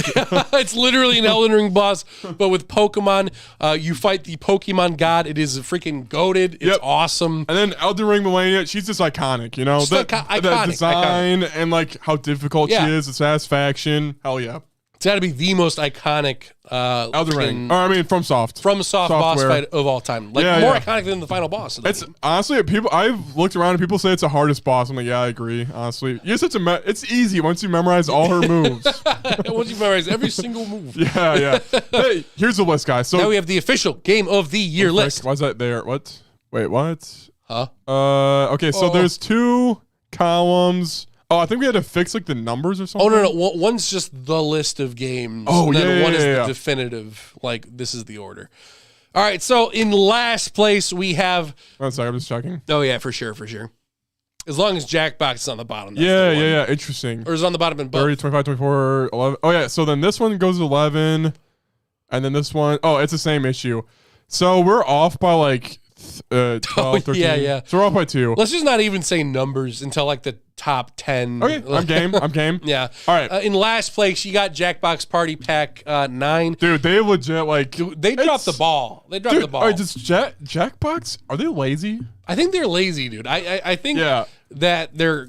It's sort of like a Just Dance situation where they're guaranteed a paycheck. Yep. So for this one, they were like, yo, they did a lot of sequels to games. All the games were super long too. They're super long. Just the only memorable one was the freaking like celebrity, like or not celebrity, like the freaking Quiplash. It's the one where like we all stayed in the same house and you had to like kick out but someone. like the rules, you kick someone out, they come back in. Like immediately. It's like, what's the point? So what happened was we kicked out Grant like 3 times in a row. Yeah, I was just in the bathroom and I came back and I was like, oh, my name changed again. Yeah. It's like it's just it wasn't. It's fun. not good. It wasn't fun. Overwatch 2, problems are over. Like it's predatory. It sucks. Yep, we already know. Bayonetta 3. That one's controversial as piss. Controversial as piss. They patched it though, guys. They patched it. I just thought it was kind of disappointing as piss. Like the first part is like super hype. Then dude, they start doing all this. The ball, dude. Yeah, dude. They start doing all this like multi-dimensional crap. I'm not gonna spoil it because you're gonna play it at some point. Yeah. But yeah, then it just goes to this big old open world, which was not needed. And also, dude, this game being a flop ruins the hype for the next one. I think. Right. I'm not hyped for that one. Yeah, for like the $60 origin one. Or play $60. Play as a child Bayonetta. How the most sexualized woman in all video games. Play as a child. Wait, it's a child, right? Or is it someone else? No, it's a little child. It's her as a child. Like, what? Dude, no. I don't want to play that. Like that Lego Builder's Journey. We did that as a game of the that week. was boring as hell. The most entertaining part was the cutscene at the beginning. Yeah, and the sandcastle in the beginning. Yeah, the sandcastle. Yep. Blue River, game of the week again. It is just like ugly graphics. Yeah, the best part was moving on a river. And then, like, that was like 2 seconds. The right stick where you move the rafts. That was kind of like, ooh. That's kind of fun. You do it like up and down the water moves. That's it. Yeah, like that feels good. That's about it. All right, that's all I need. Then Nobody Saves the World. That's another game of the week. Yep. That one was, it was just too much. They were trying to do way too many things at once. You could play as a million characters, but they were hardly different from each other. It was also like randomized dungeons that had no personality in them. Basic characters that weren't memorable. Just kind of bad overall. Yeah. Next, we got King of Fighters 15. We both dipped into this one a decent amount. I think the mechanics themselves are fine. Yep. For this one. Oh, what is that? That's my tunic rant. I just yeah. I'll pull it for later. for sure. Yeah. Sounds good. But yeah, I feel King of Fighters 15. Okay, dude. What's your biggest thing? Fighting games, yes, they're hard. Make it easier. I don't give a frick. Yep. Dude, make it easier. Why do I need to memorize 3 people with 3 different movesets and there's like 4 different ways to jump in? Why is it so hard to get into some of these games? Okay, like they require so much of you. They insist upon you to learn and memorize this thing because everyone's trying to be the next big thing at Evo. Yeah. Everyone's trying to get into that competitive mark.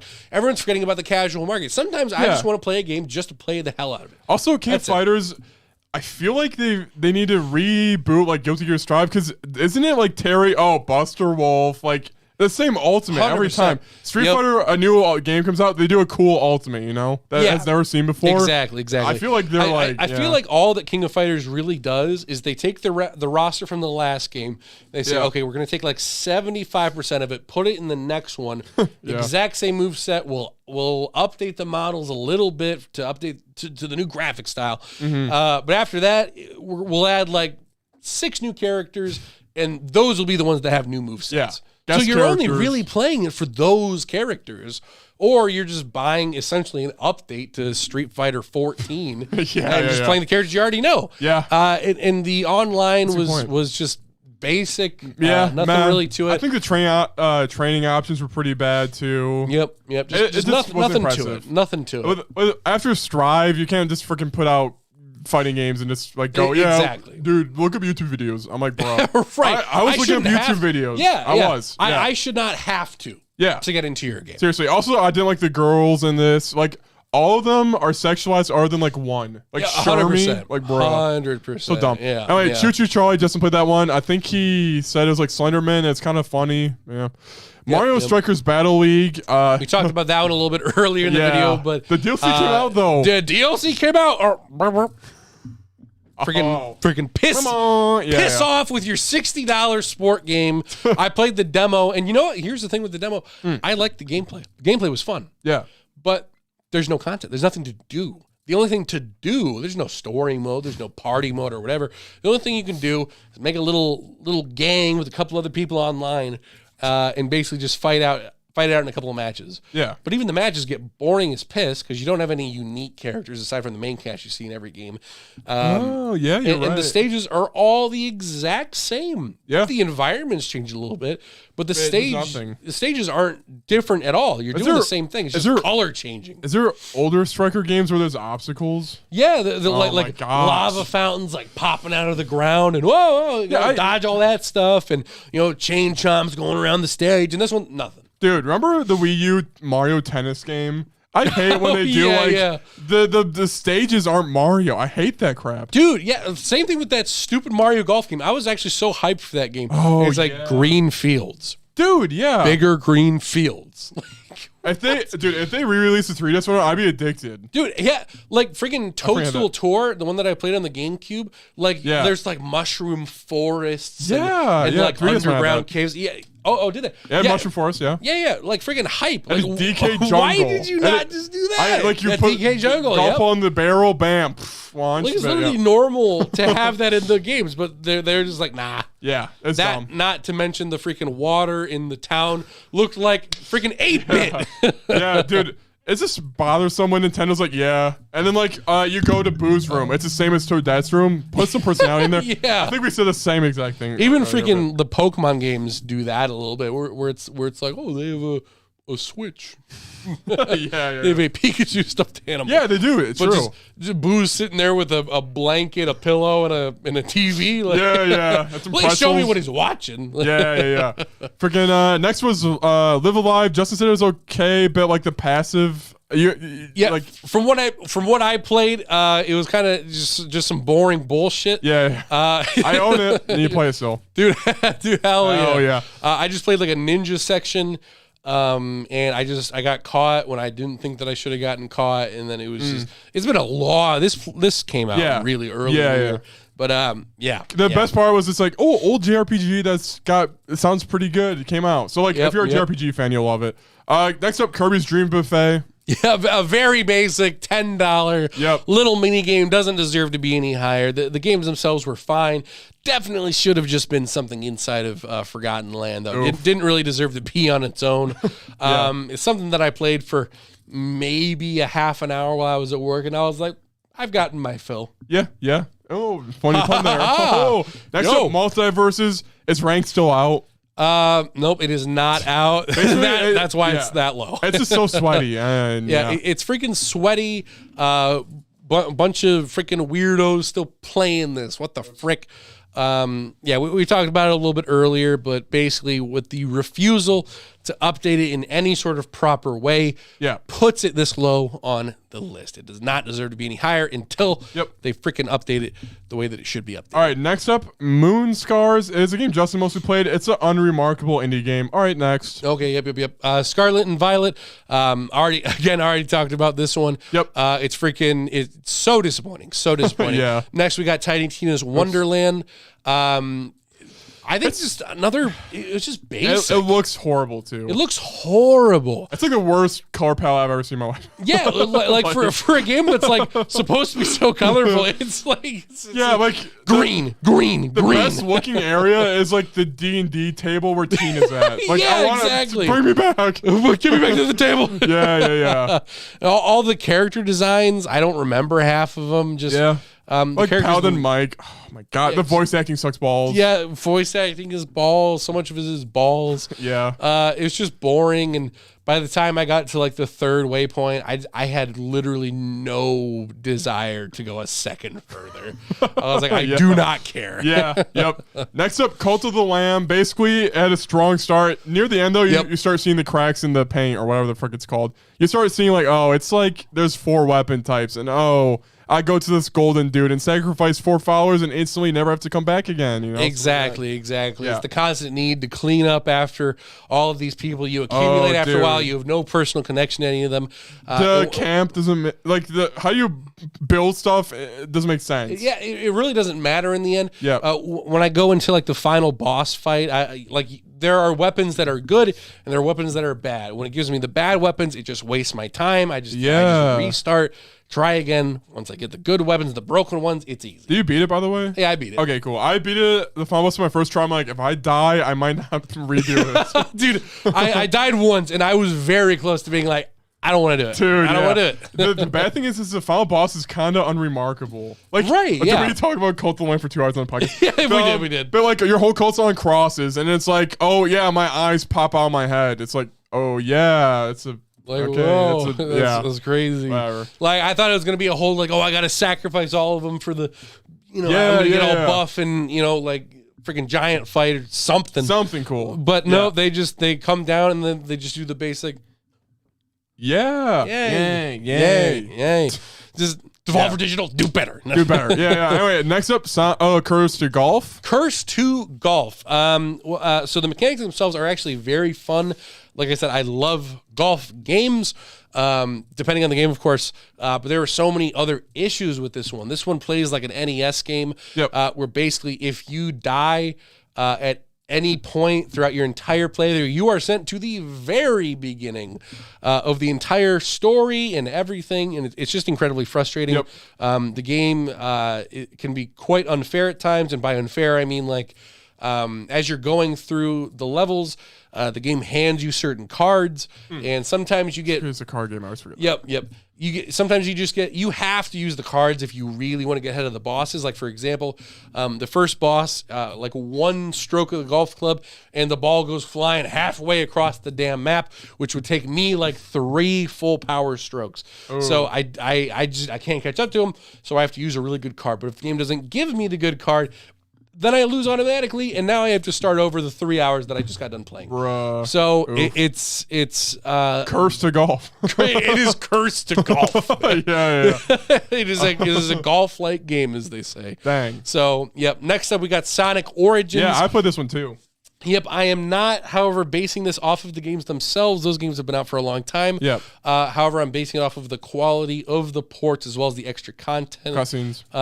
Yep. They did kind of. I don't think game modes. Yeah, extra game modes and stuff like that. A lot of the extra stuff that they added is pretty cool. I do like having a mirror mode. You can play it in a classic mode, without all the extra added stuff. You can play it in anniversary mode to get the drop dash. So there's a lot of customizable options, which is really cool. And having the ability to play Sonic 3 and Knuckles is fantastic because you can't play those games because they're in a copyright loop or whatever. Oh yeah, did you see the music sucks for one of them? Yeah, so it's like half of them. So Michael Jackson composed like half of the music. Yeah. So you'll play one level and you'll be like, that's the music for this level. That is just the music. And then you'll get to like Ice Cap Zone, which has iconic music. Okay. And then they changed it and it's shitty now. So that's what I'm judging it by. Some of the missions are fine, but the items in the museum cost way too much. Yeah. It costs like 5 coins a piece, but it takes a long time to get even just 1 coin. It's disappointing, but it's a good way to play the classic games if you're not too bugged by the music. Yeah. So that's why it's this down low. Yeah, cool. And Risk of Rain 2, Survivors of the Void was an expansion. To me, they did update all the items, all the characters, but to me, really what mattered was the new maps and bosses. They added a couple maps and new bosses, secret boss. But it did have a glitch one time, and in a roguelike, when you die from a glitch, it's really infuriating.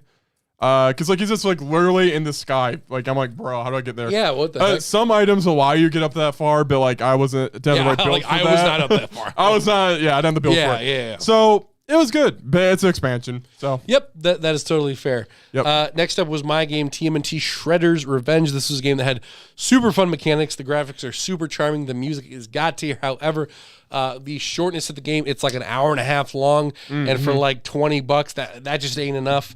I'm expecting to get a little bit more out of it. The story was balls. Cutscenes were it's balls. Yeah, the story was just super basic. Yeah. Each cut scene was one still graphic. The end cutscenes for every character was an absolute joke. If you beat it with Mikey, all it says is Mikey is a party dude, and then it ends, and then roll credits. I'm like, what the hell? Dude, like, nah. Donnie beats it, and it's like Donnie invented stuff after this, and then it ends. I'm like, what is this? So stupid.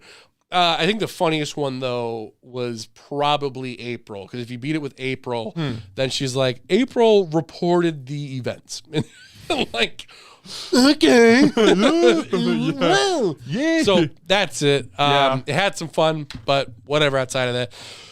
All right, next up. Next up we have another one of mine, Soul Hackers 2. Oh, also, sorry, Shredder's Revenge. Also, totally. like the combat, you just get your ult. That's like the main goal. Yeah, that is. If you were playing with another person, you're like, Yep. keep him busy, bro. You taunt.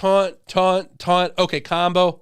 Okay, taunt. Okay, combo. Yep, exactly. Taunt gets your meter up and all that. Yeah, instantly. Yep, exactly.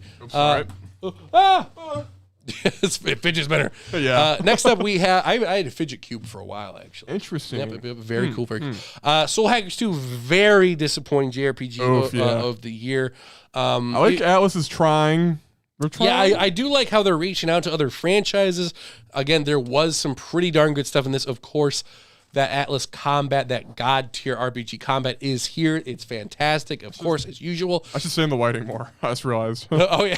I was like this. Oh, yeah. We just got to get better light, something like that. Yeah, all the way around. Also, thinking camera angle from over there, maybe. Yeah, that probably look a little so bit then I better can with that. look at you, and then it's like right there, you know? Yeah, exactly. Stuff to think about. Yeah, true. But yeah, like the monster designs, of course, that is all god tier. The characters were fantastic. Voice acting, of course, is good. But the base story of the game is so important to me. And the story just did not hit. Motivations just didn't really make any sense. A lot of the characters were just kind of thrown away. Plot points were just kind of obvious and didn't really go anywhere. Not to mention the worst sin of the game is the level design. Everything was so flat and took forever. The freaking mementos of this game is the exact same thing, except it's just a bunch of doorways that lead to nothing. I hate it. Dude, when people were saying like SMT Nocturne was better, it's like, okay. Yeah, it's like, okay, so this is a PS2 game? Yeah. Okay, all right. Yep. It's going to feel like one. Yep. Next up, Triangle Strategy. So garbage game. Hate it. I think like it had the names, but it didn't have the attention grabbing that you need for that. Exactly. It had like, Corey of Rennisguard is here. It's like, okay. I think you have to read a paragraph about Rennisguard, about how they make salt, and you're like, yeah, exactly. The game insists that you care. Yeah, without putting in the time to make me care. Yeah. Okay, this Dude, is that's crazy. Sorry. Yeah. No, I was watching Family Guy short, and then like they were talking about The Godfather, which is why I asked you earlier if I should watch it. Yeah. And then he's like, it insists you care. And they're like, what? They're like, Dude, that's what I'm referencing. Okay, yeah. It's true though for this instance. It insists upon itself. It insists. It's so, I hate it. It insists upon itself. It does so, and it's unironic. Yeah, it's serious. And you know, this is so minor, but it pisses me off, so I'm going to talk about it. Yeah. Untitled Goose Game. It was an untitled name. It was not supposed to be called Untitled Goose Game, but people were like, "That's funny," so they were like, "You know what? It's called Untitled Goose Game." It fits, kind of. This game, this is its stupid. Dude. In the works name, Triangle Strategy. Yeah. You don't call it Triangle Strategy. It's just also, lazy. Dude, also like Octopath Traveler, Triangle Strategy. It's just like sucks. It's just basic. It's just, what's the combat? It's Triangle Strategy. Shut up. Is it Triangle referencing like freaking rock, paper, scissors? Yeah, it's something to do with the combat or something. Like, is it like this beats that beats that, which beats exactly, that? Exactly. It's literally just that. This should be lower on the list. Yeah, probably. Yeah, Justin's not here to defend it. But no, for sure. Did he even beat it? I think he did or something. Okay. All right, next up, Monster Rise Sunbreak. Yep. Sunbreak, the story's God's here. And the 25, we're getting to the good ones. Yeah, exactly. IMO, in my We're officially opinion. in the good, well, well, first. Well, hang Next on. up is this Tunic, which is 24, which is really good. We got this high. 24. This is top 5. Oh man. I might be a hater, but it was made. The ending was really awesome in a gameplay sense. I can spoil it if you want. Actually, frick it. You'll never play it because I don't recommend to. This was to me, by the way. This is from me to Grant. Yeah. It's Link to the Past before trial. Dude, Justin looks like he wanted to die here. Just the fact, at the very end, he was just like, yeah, fine. Dude, but he'll see him being defeated. I'm like, okay, is he doing this a bit or does he want the podcast to end? Right, dude, he 100% rushing it. 100% rushing it. It's like, fight me on it. Yeah, have fun commentary.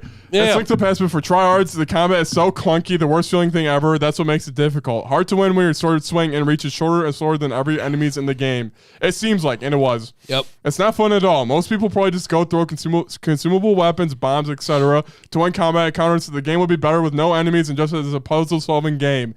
A Link to the Past is outdated, and Nintendo made a sequel and fixed it by making it open world. In Tunic, the path of the game was linear as piss and super unfun and ways to traverse. Moving sucked. The OP broken dash at the end of the game also was constantly feeling jerky and arbitrary. I struggled to control it, which is it's my experience. Yep. The way stats work at the end of the game doesn't make sense at all.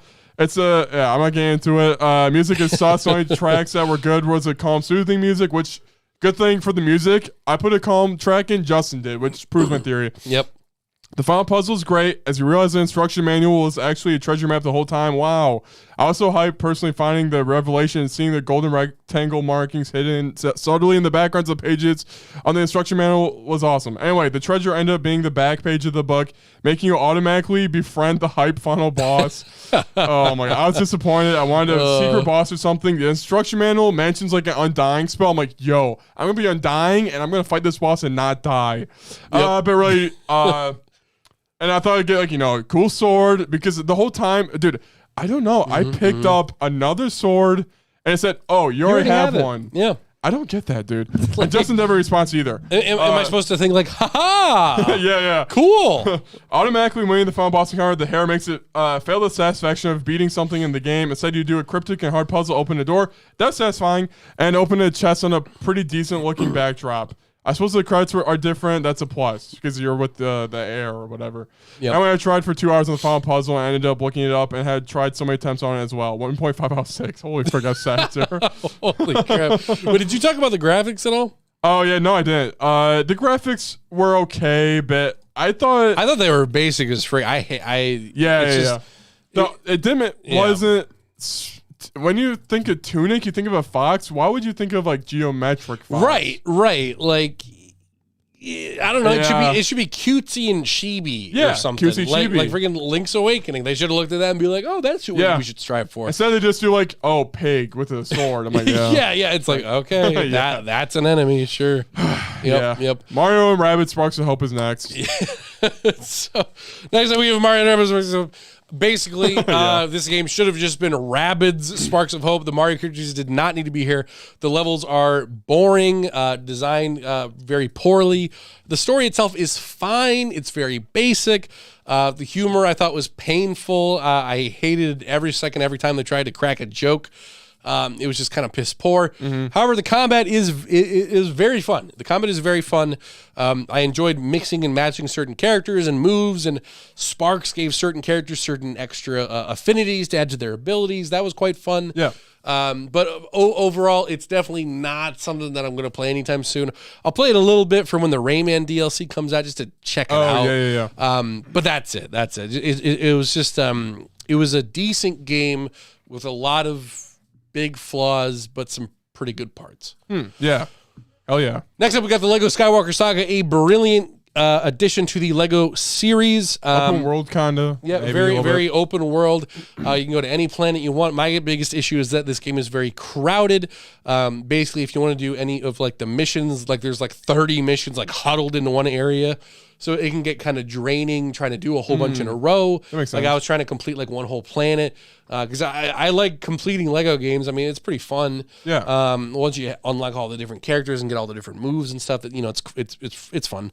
But there were just too many things to do and things to remember, and it just got kind of old after a while. But the base game itself is pretty good. It's definitely this high up on the list for fixing Star Wars 8.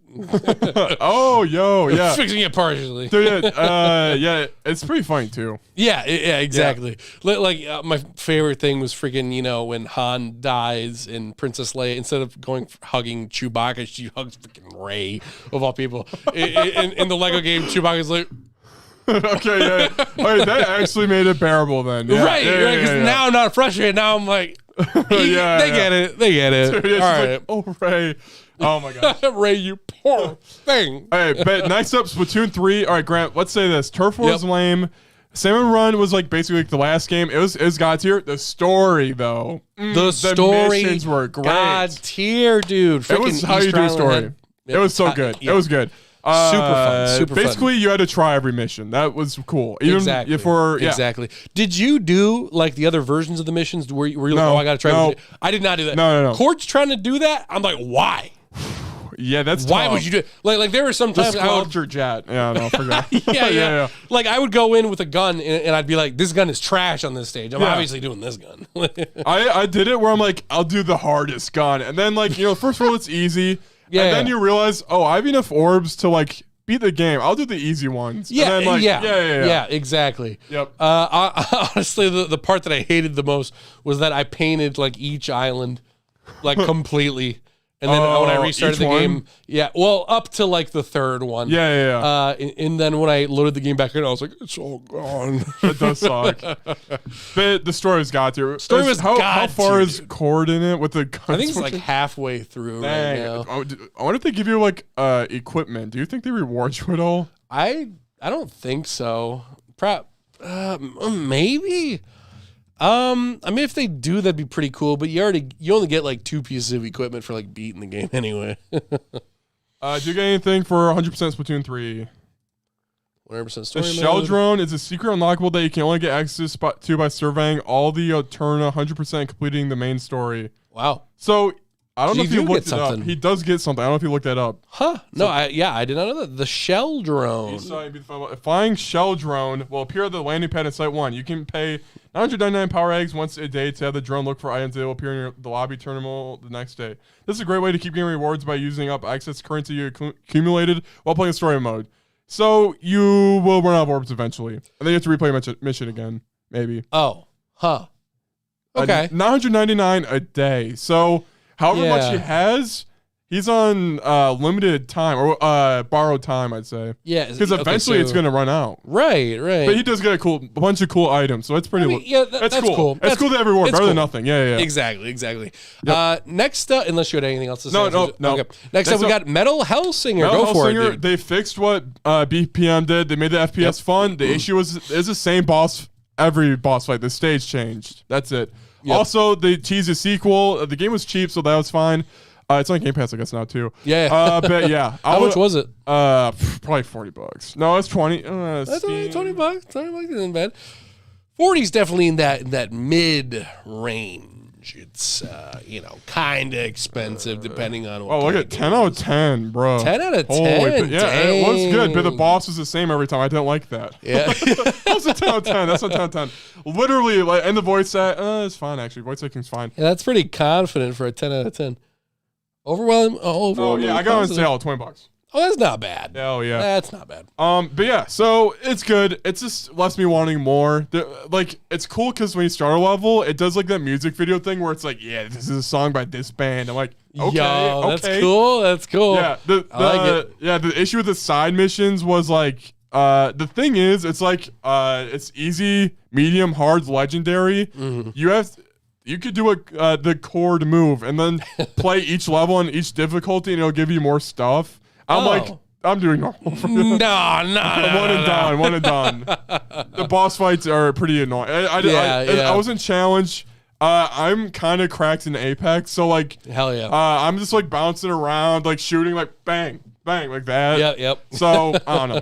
Yeah, it's good. It's really good. Music slapped, and I'm like, okay, rhythm shooter. It's actually here and good. Yeah, so, that's cool. Yeah, dude, that was actually kind of a side note for 2020, I think. No, 2021. Oh. Freaking, that was the reason I got out of playing Crash 4, was because I was like, I'm going to get every single special item in every single level.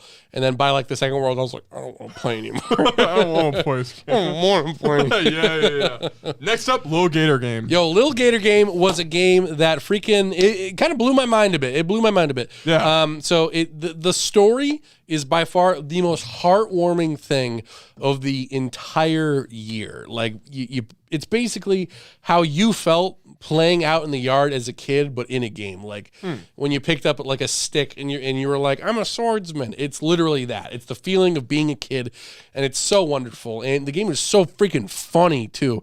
Like I probably told you one of my favorite jokes, and is like, there's this kid that's like on the edge of a cliff, and he's like, oh, I dropped my rock, and it's all the way down there, but I can't go down there. I'm scared of heights. And then your character's like, there's no fall damage in this game. You can just fall down there. So he's like, really? And then he just raggles. He just falls to the bottom. Oh, man. You go down there to like talk to him. He's like, whoa. Man, I should play it. It's short, right? It's a Lil Gator Game? It's a Lil Gator game, dude. Oh, yeah. It was like 2 hours. I got it for like $10. Yeah, it's really good. Oh yeah, it was another Platonic game. I think I'm waiting for Game Pass. I think I definitely think it would be a perfect Game Pass. Yeah. Wait for it on Game Pass. Yep. Next up, Neon White. Next up, Neon White. Let's go. Basically, Neon White's really good gameplay wise, music wise, aesthetic wise. It falls in the story because the story, I don't like any character at all. Like it's yeah, and like you start in the afterlife, and you lost your memories. You're slowly piecing it all together. Yep. And then you really just learn that you guys were all a bunch of assholes and hated each other, and there's like no friendships. It's just backstabbing, and it's like, I have no satisfaction. I'm like, this. I don't care about any of these people, and they died. Sacrifice yourself. And I also became the rank 1 Neon, which is how you're supposed to survive the death game. Oh. And like, I think if I didn't do that, I'd still live, honestly. Oh, really? Because you kill Green, who's the number 1 as well. Yeah. Anyway, so either way, you would become number 1. Yeah. I think, I don't know. And then like it locked an option behind and then crossed it out and graded it out, and I got pissed. Yeah. Because like, I'm like, bro, I mean, there's a lot of gifts out there. Like, you have to collect gifts, not speedrun. Why don't they make it so speedrunning is a priority and yeah? Why wouldn't that like, be the That's 100% what I got when I played a couple levels. I was like, I have to do this fast. Yeah. Okay. Why don't they do speedrunning, secret option, gifts, maybe a party with all the characters? I don't know. Yeah, little bonus or something. Yeah. That's weird. Yeah. That's weird. Definitely. Anyway, also, like, weirdly enough, maybe I have to check with them again. But when you're rank 1, or like 100% S rank everything, you get like a golden ticket you redeem.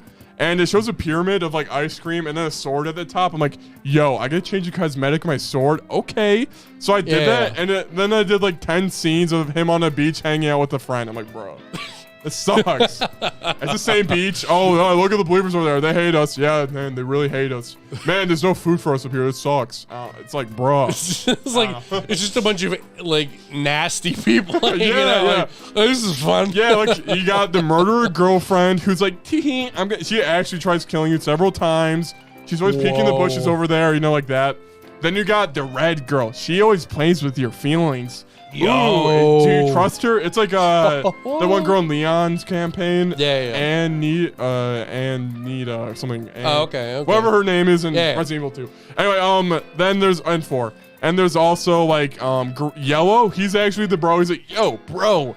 But the thing is the game, Purple, the emo girlfriend crazy chick, she's like, don't trust Yellow. So then I'm like, I don't trust him then. Yeah. And like it's just a bunch of like I never trusted anyone, and it sucked. I don't like a bunch of assholes. But gameplay's got here, and honestly, you can just skip the story too. So right, you could just hit skip on the cutscenes, but it's there, so we judge it. Yep. So next up, Marvel's Midnight Suns. Marvel's Midnight Suns story, god tier, character designs, freaking god tier. Yep. Dude, I was a little bit like if.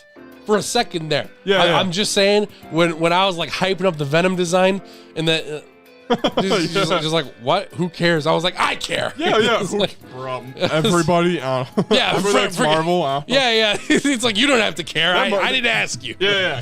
We talked about it. I'll pull it up. Yeah. Venom's design is freaking goated. So dope. It's like a mixture of like black and gold, which is like the coolest color design. We've had drop frames an hour ago. Oh, no! It's like 75 notifications. They just keep telling us, Yeah. guys, Yeah. drop frames, no. But while you're looking that up, the combat for being a card system is actually super fun. It's actually it's pretty much just like a normal RPG. The cards that you get are a little bit random, which can be a little bit iffy. But you can be pretty like influential on like what you get. Yeah, dude, that freaking design. Oh my word.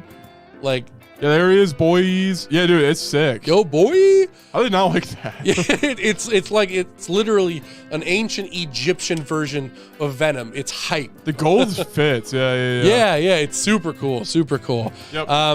But yeah, I did have a few issues with the game. Basically, graphical wise, it's not the best looking game. It's a 2K game, so that fits because, you know, Tiny Tina. But so yeah, they were the ones who that is 2K, right? 2K, that's Gearbox, right? Tiny Tina, or is that also 2K? Gearbox. I thought it was. I might be wrong there. I'm probably wrong there. But yeah. Oh yeah. Published by 2K. You're right. Oh, okay. So developed by Gearbox, published by 2K. Yep. Gotcha. That's why I didn't know 2K it. was a publisher. I didn't know they existed. So yeah. I guess so. yeah. But yeah. It's super fun. But yeah, definitely graphical wise, it kind of takes it down for me a little bit. That and the movement can be kind of like snappy in the wrong way when I'm around the hub world. Like some of the walking animations is a little bit weird. Yeah. But it's pretty minor stuff. I'm definitely super enjoying it so far. It's a longin' though. I don't know if I'm going to beat it for a while. Interesting. But maybe pick up later. I don't know. Yeah, something like that. But next up we got... Yeah, also, side note, the sad thing is like DC made like a game with Nightwing in it and I didn't play it, but I'm not going to. Gotham Knights. Dude, Gotham Knights, yeah. It sucks that one... All right, that one's a card game like XCOM or whatever, right? Oh, yeah, same people. Oh, really? Okay. Yep. Yeah, so it's really good then, I guess. Yeah. I freaking love the combat. But then you think, freaking Gotham Knights character action game, and then it's like not good. Dude, it sucks. Like, I loved Arkham Knight. Super good. Yeah. So I was thinking it was just going to be like that. With Nightwing. But with freaking Nightwing. That would have been hype. And like, I will say, I was scrolling on TikTok and someone was playing it live and they were just like talking about it. Yeah. Man, it's on sale like pretty cheap. I'm still gonna play it. I love Nightwing. 100%. Nightwing's all right. Nightwing's my favorite DC character. Yeah, dude, cool. That is a solid choice. Yeah, Young Justice. He's like the main character. I'm like, yo, Dude, I would love to hear what you think about it. Like just kind of going through it or whatever. Because like that's a good stream game, I think. Exactly. Yeah. Maybe it's overhated. Maybe it's overhated. Maybe you'll be playing it and you'll be like, I don't see the hate. Maybe it's patched. Also, dude, people are like, FPS 30. I think Plague Tale was 30 FPS. I didn't even realize. It's like no one even sees it. I'm a fake gamer. The only time that I ever notice it is if there's the option to switch and then I see 60 and then I switch it to 30. Yeah. Then I'll see the difference. Yeah. But if I start it off and it's already 30, I'm not going to notice it. Dude. This is 30, isn't it? Dude, and you notice when Monster Hunter Rise from 30 on the Switch to 144 in the PC. It's like, holy crap. That's awesome. Yeah. Exactly. But next up, Kirby and the Forgotten Land. Let's go. The freaking best Kirby game. The best. The GOAT. You already know. The bosses, super hype. They're all larger than life. Story, of course, you already know. Designs are good. Designs are good. Probably. Music's good. Basic Kirby game. Oh yeah. It's in the perfect spot. Yep. It's only going up from here. I hope. The next game, High on Life, we're contractually obligated to not review this game anymore. We have to take this from the list. Oh yeah, speaking of, basically going back to the news, Justin Roiland's canceled, or he's like, people are supposedly going to be canceled. There's some allegations. People are staring hard at him. They're like, They're giving him a bit of The Rock. I don't know about the basically allegations are that he had domestic abuse allegations against his current girlfriend in 2020, as well as false imprisonment. So basically, he kept her in a room and said, "Don't get out. You can't get out." So, oh, interesting. I didn't know that. Yeah. yep, I had to look that up. That's good. Yeah, yeah. Because basically, I thought like he went to jail falsely. yeah, that's what I was like. I was like, how can you be accused of falsely imprisoning someone? Yeah. So basically, for example, if you were to have your grandma, you have a little old lady in your house, and then someone comes in and punches your granny, and you were to say, "I'm not letting you out of my house," you are correctly imprisoning them. Because you are imprisoning them in this one location. They cannot leave because they have done something that is worth imprisoning them. Wow. But if you were to if you were to have a little old lady, she's like, "Let me leave," and you were to say, "No, bitch," then you are wrongly imprisoning someone. That makes sense. Yep. So yeah, high on life. Anyway. High on life, anyway, guys. Okay, this game is super funny. There's a lot of cameos that make you laugh. Yep. My boy Zach back at it again. There's a lot of funny game. If you played a lot of games, this will make you laugh at least once. I gotta believe. Yeah. There were definitely a few chuckles that came out of me. Yeah. And there's in the beginning, you scope down your gun and the gun's like, "Hey, how's it going?" And you're like, "Oh my gosh." I love that part, honestly. That got me so hard. Dude, that got me so hard. I was like, go back. It got me so badly. Yep. It hit the spot. And of course, you have the infamous, Rick and Morty has the interdimensional cable. This game literally has that. If you go up to a TV, you just see a bunch of commercials. Yeah. There are some really, really funny ones.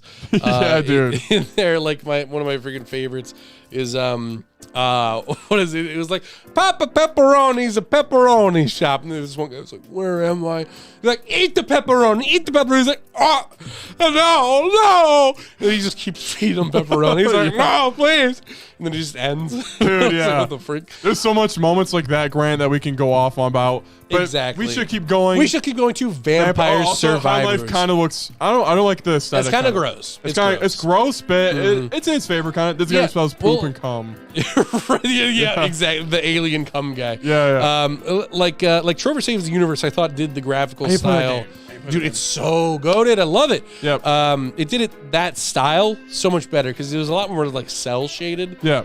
Works a lot better in its favor. But anyway, Vampire Survivors, dude. Yeah, so this one's pretty high up there. Dude, it's on phones now. It's just yep. pure dopamine hitting your brain. It's addicting. Did you play it on the phones? No, just on my Steam Deck. I did. I played it on the phones myself. My only issue is that my phone is not the size of adequacy for playing because there's so many. You're right. There are so many small things. I kind of can't really see. I'm like, it's a torch. Okay. That's kind of essential. Because you need to see blue dot to collect all the items. Exactly. So definitely prefer playing on console. It's weird because you think, that game's lame, but dude, once you hit the Matrix or something, I don't know, once you're in it, you're like, whoa. Yeah, once you're in it, you're in it to win it. Yeah, for sure. Seriously. Next up, Stray. Dude, I don't know why Justin was on the hate train with this one. I loved it. I thought that the story was super well told. It's literally just from a cat's perspective. Yes, the robot kind of talks for the cat, but it kind of doesn't at the same time because it's more like a side buddy. It'd be like if Midna. Yeah, kind of. Okay. Yeah, kind of. It'd be like if I couldn't talk, so you hung out with me all the time and you talk for me, like if if I had an apple and I bit into it, and then I was like, ugh, you'd tell the person, you'd be like, "Oh, that must have been a gross apple." Yeah, okay. Kind of like that. It's not. Yeah, it's half and half. But it's just I think he hates it because it's popular. I mean, I get that a little bit too. Yeah. I don't know. True. But yeah, okay. It's definitely my criticism of Stray is you can't choose your cat's coat color. Dude, seriously. That was sick. On PC, they had mods where you could create your own cat. I was like, why is this not an option? I want to color and a little white spot here, a little white spot there. I'm the literal cat game, yeah. Yeah. And if they had pre-select options, that's better than nothing. Right, exactly. I don't want it. I don't think it's important that he's orange. Yeah. Yeah, true. Actually, you know, hot as a pumpkin when a cop passes. Right. What kind is a pumpkin? What the? Yeah. But now, guys, we're in the top 10, and honestly. Yep. The 10th spot should have been lower. I was kidding. Next up, Marvel Freaking Snap. goated. Bro, We got Ross the Marvel Snap. I was talking to Ross, guys. Dude, of course. And I'm like, Marvel Snap slaps. He's like, well, it's a card game, so it sucks. I'm like, actually, there's 10 cards you choose from in a deck. No. And it has 3 lanes you play in. This is like the best card game I think that exists. Dude, on, it's video literally, game. it's like the best mobile game that I've played. Like, I have not gotten into a mobile game more than I have this. Well, Seriously. Pokemon Go's up there, but. True. Yeah. Like Marvel Snap, like the combat, satisfying. Like the card game mechanics, all satisfying. Collecting cards, satisfying. Upgrading them, satisfying. Exactly. Everything about it, satisfying. Dude, the music is kind of like, yo. The music, GOTY. Hell yeah. Everything. Dude, GOTY. also, I didn't notice, though, they're like, we update a new season, a new location. It's like you spawn 3 rocks when you replace a card. And I'm like, why did I have that? Like, why is this here? yeah. But say it with me, Grant. Avengers Assemble. Done.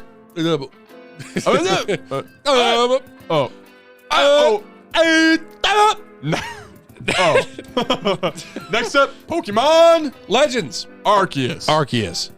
Arceus. Guys, this game is freaking goated. My favorite game of the year. Perhaps one of my favorite Pokemon games of all time, huh? Yeah. There you go.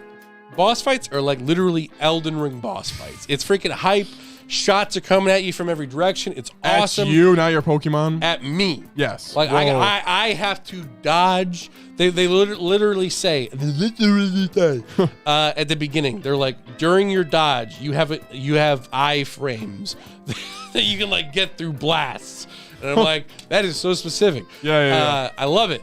The areas to explore are awesome. Just exploring in general, super fun. It's so god tier. The only thing that I think they could have improved upon is definitely give me a couple more towns. There's like 1. Give me some more. Give me. That's some a good point. Yeah. Like I want more people to talk to. Want more stuff to do. Also, I heard in that town you can like go to an arena and just battle random villagers. That's kind of cool. Yeah. That part's really cool too. Because that's actually how you do a couple different missions, so it kind of introduces it to you in a pretty decent way. Nice. So you get into it pretty well. So next up, we got number 8, Sifu. Sifu, dude. Sifu is just basically adrenaline pumping. You feel like John Wick. You're like, bam. Basically, you go on a dance floor, and then the moment you punch, the music hits, and bam. Dude. It's dynamic music. It's a interesting, it's a cool game. Like, when you die, you age. So you want to die less so you don't age. Yep. And then like you want to redo levels, so like you come out younger. Yeah, you get better and better at them as you go because it's designed to be replayed. Yeah. So yeah, it rewards you for repeatedly playing it, which I think is fantastic. Yeah, and you get better and better. You enter like a flow state. And you're like, oh, whoa, I'm dodging stuff I didn't see before. You know. Yep. Stuff like that. Yep. Freaking awesome. Yep. The only sus thing is like the upgrade system. You lose it whenever you die or run out of lives, I think, and I kind of don't like that. Like, for example, so you beat a level, you get 20,000 points to spend. New moves, which is moves you have to memorize, like forward, back, A, you know? Yeah. But then if you die or get a game over, you lose all that. I think if you die in general. So you're supposed to, like, one run, one life, do the whole thing, which is cool. Yeah. No, I can definitely see that why that's frustrating, though. Yeah, it's like, oh, my word, I just got all these power-ups. Yeah. And then it makes me, like, go, oh, yeah, I have a parry. Oh, wait, no, I don't. Right, now you're doing moves, like, oh, I don't have it. Yeah. Yep. But next up, Signalis. Basically, it's a horror game Justin really liked. It does look pretty cool. It's pixely. Yeah. Cool style. See, when it comes to pixelated games, like so much of it is just nostalgic cash grab. This one actually looks like this was inspired. It looks pretty cool. Like, it's close up on faces. It's all animated and stuff. Like, it makes me want to play it. Like this is... It's inspired. I like it. Next up, 6, AI Simon Files Nirvana Initiative. The story's good. What's holding it back? I forgot.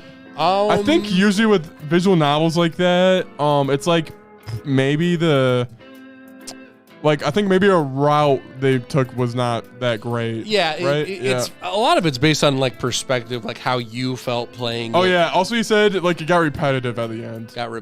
Like he says like you do puzzle room or whatever, then dialogue, puzzle room, dialogue. He was saying that was repetitive. That's like the first game too, honestly, though. Oh wait, maybe he's talking about like quick time events, more quick. Whatever. Oh, I could see that. Yep. Are you still planning to? I'll play it. Yeah. Yeah. Okay. That'll be cool. I'm playing Greatest Eternity first. Also, Greatest Eternity was kind of inspired. Oh, I saw both freaking what's it called? Piss. What's Knives Out. I saw both Knives Out movies. Oh, dude, yeah. And then that made me go, oh, I want to be a detective. So I was playing Grace Attorney. Oh, that makes sense, dude. That makes sense. That's the connection there. Yeah, yeah. Dude, good movies. All right, guys. Knives Out review. Go for it, dude. I like the first one more. It's more grounded, and it had me going, huh? I was like, yo, and Chris Evans was cool in it. It was like, I don't know. There's a lot of twists there. Yep. The second one was just a fun watch. It was really fun. Yeah. I don't know if I cared for the guy with a gun in his swimsuit though. Where he's just like, hey, bam. Oh, which it was cool because when he shot that, it showed it that later on from a different perspective. I'm like, I remember that moment. But the gun in the swimsuit, that bothered me. Like, who swims with a gun, dude? Right. Like, yeah. It definitely complimented his character. What was it? He was like a Twitch streamer. Male inspirational male influence. He was actually just Andrew Tate. He's literally Andrew Tate. Yeah. But dude, Knives Out and the detective, I kind of like that. Dude, with the Daniel piano. Craig is God too. Dude, with the piano, he's like, dang. I'm like, that was sick, dude. Like, I dig it. Yep. It's good. Also, the guy who played Barry in the first one. Barry. The actor for Barry. Oh, him being in the first one. Was he in the first one? No. Oh, there's like a so. guy I recognize. Like he was like the. Wait, let me look up real quick. Yeah. The guy who was in the company with the guy who died. He had a beard and he was like shyster, and he's like, I actually owned the company the whole time. Oh, you mean the guy that was like publishing the books? Yeah, that guy. Whatever. Was he Barry with the beard? I don't think so. Okay, let me look it up. Yeah, I'm a cut, guys. 7.9. What the piss? Oh yeah, bro. This is a fun watch. Get bro. the frick out. Oh, Rotten of Tomatoes here. is really high. Yeah. They look up actors, I guess. Did you know that Daniel Craig also was a James Bond? He did James Bond stuff for a while. Yeah, I knew that, but I don't care for James Bond that much. Me neither. I've seen like maybe 2. yeah. Oh, it's this dude, I think. You know what? I can see it though. I can see why you would think that. With the beard, it tripped me out, but yeah. Yeah, most definitely. Dude, what's up with the? All right, sorry guys, we were really off topic. What's up with the Nazi kid? Like, there's like, yeah, he's a Nazi. yeah. Dude, how satisfying was the freaking ending when she's standing at the top and she's just like sipping the coffee. Dude. And they're all like looking up at her, like all angry. Yeah, and then the coffee mug from the beginning, like my house, my rules. Yep. That was good. I was like, oh shit. Dude, that was a good movie. All right, guys, enough fun and games. No more movies. Get the frick out of we there. are here in the top five games. Yo, let's freaking go. Number 5, we have Sonic Frontiers the GOAT, the most improved Sonic game I've seen in some time. Reminded me of playing Sonic games as a kid. The lore, fantastic. The switch in character, like design, voice direction, loved it. However, it does still have a while to go. I definitely think it is the archiest of Sonic games, whereas some of the overworld level design, I think a lot of it was just kind of like placed like a level maker. I think a lot of it needed to be more inspired. But regardless, the cyberspace levels themselves, I thought were absolutely god tier. Loved playing through those ones. S-ranking them was super fun. Exploring in general, I also thought was super fun, but I can't wait to see what else comes out in the future. Dude, and especially since they're expanding the Sonic team. Oh man, dude, they're like doubling the team. I feel like they're on the verge. They're on the verge of greatness. I think. 100%, dude. 100%. Yeah, if they can make it more like, you know, I saw Eggman's ship. I'm like, oh, I was hyped, and then you can't go in it. I'm like, yeah, exactly. You know. Like, I want to go in and like find like rooms and stuff. Yeah. And he's like, he's like a porn stash shop. It's just a bunch of girl magazines. Whoa. Yeah, anyway, gotta come fast. Yo, left. Come in the snow. All right, Play Chronicle Street. Justin pushed that. Justin pushed that one pretty hard. I remember the big benefits were the characters were goated. The story was cool because they had like the whole multiverse thing. Yeah, but when we tried to do like your reverse Euro card with the baby thing, and he impregnated all at once, he wasn't bothered about that at all. Yeah, he wasn't phased by it. He was like, oh, yes, part of the story. I was like, yeah, wait. He's like, wait, he impregnated them at the same time. I'm like, bro, they're the same age. The babies are the same age. Pay attention. Oh, man. Whatever. Next up, Plague Tale Requiem Game 3. Dude. It was between God of War and Plague Tale. Yep. I gave it to Justin, make him feel good. And also, we have to recognize God of War was a pretty cool sequel to a good game. So, and, well, Plague Tale Requiem is as well, though. So, I mean, exactly. I mean, how much more? I mean, I don't know. Like, both of them are the sequel to a previous game. How much more? Yep. Yeah, exactly. How much more did Requiem improve than Ragnarok? That was kind of what I was thinking. I think they improved a lot more. In Requiem? Yeah. Exactly. But I agree to disagree. I'm like, let's just freaking end this thing. And then I was like, all right, Plague Tale 3, God of War 2, and then first game, Elden Ring. You already know. We don't even need to make it a mystery at all. It's Elden Ring. So. Yeah. Like literally, just like the times of playing multiplayer is the game by far. I think we both played the most this year. Yep. Just the amount of time and effort that they put into it, the boss fight, the environments. And they actually went, story. Breath of the Wild was fun. Let's make a game styled after that. Instead of like forgetting Breath of the Wild exists, you know? Exactly. Horizon Forbidden West, I'm looking at you. Yeah, shut your ugly ginger ass up. Yeah, your bearded ginger ass up.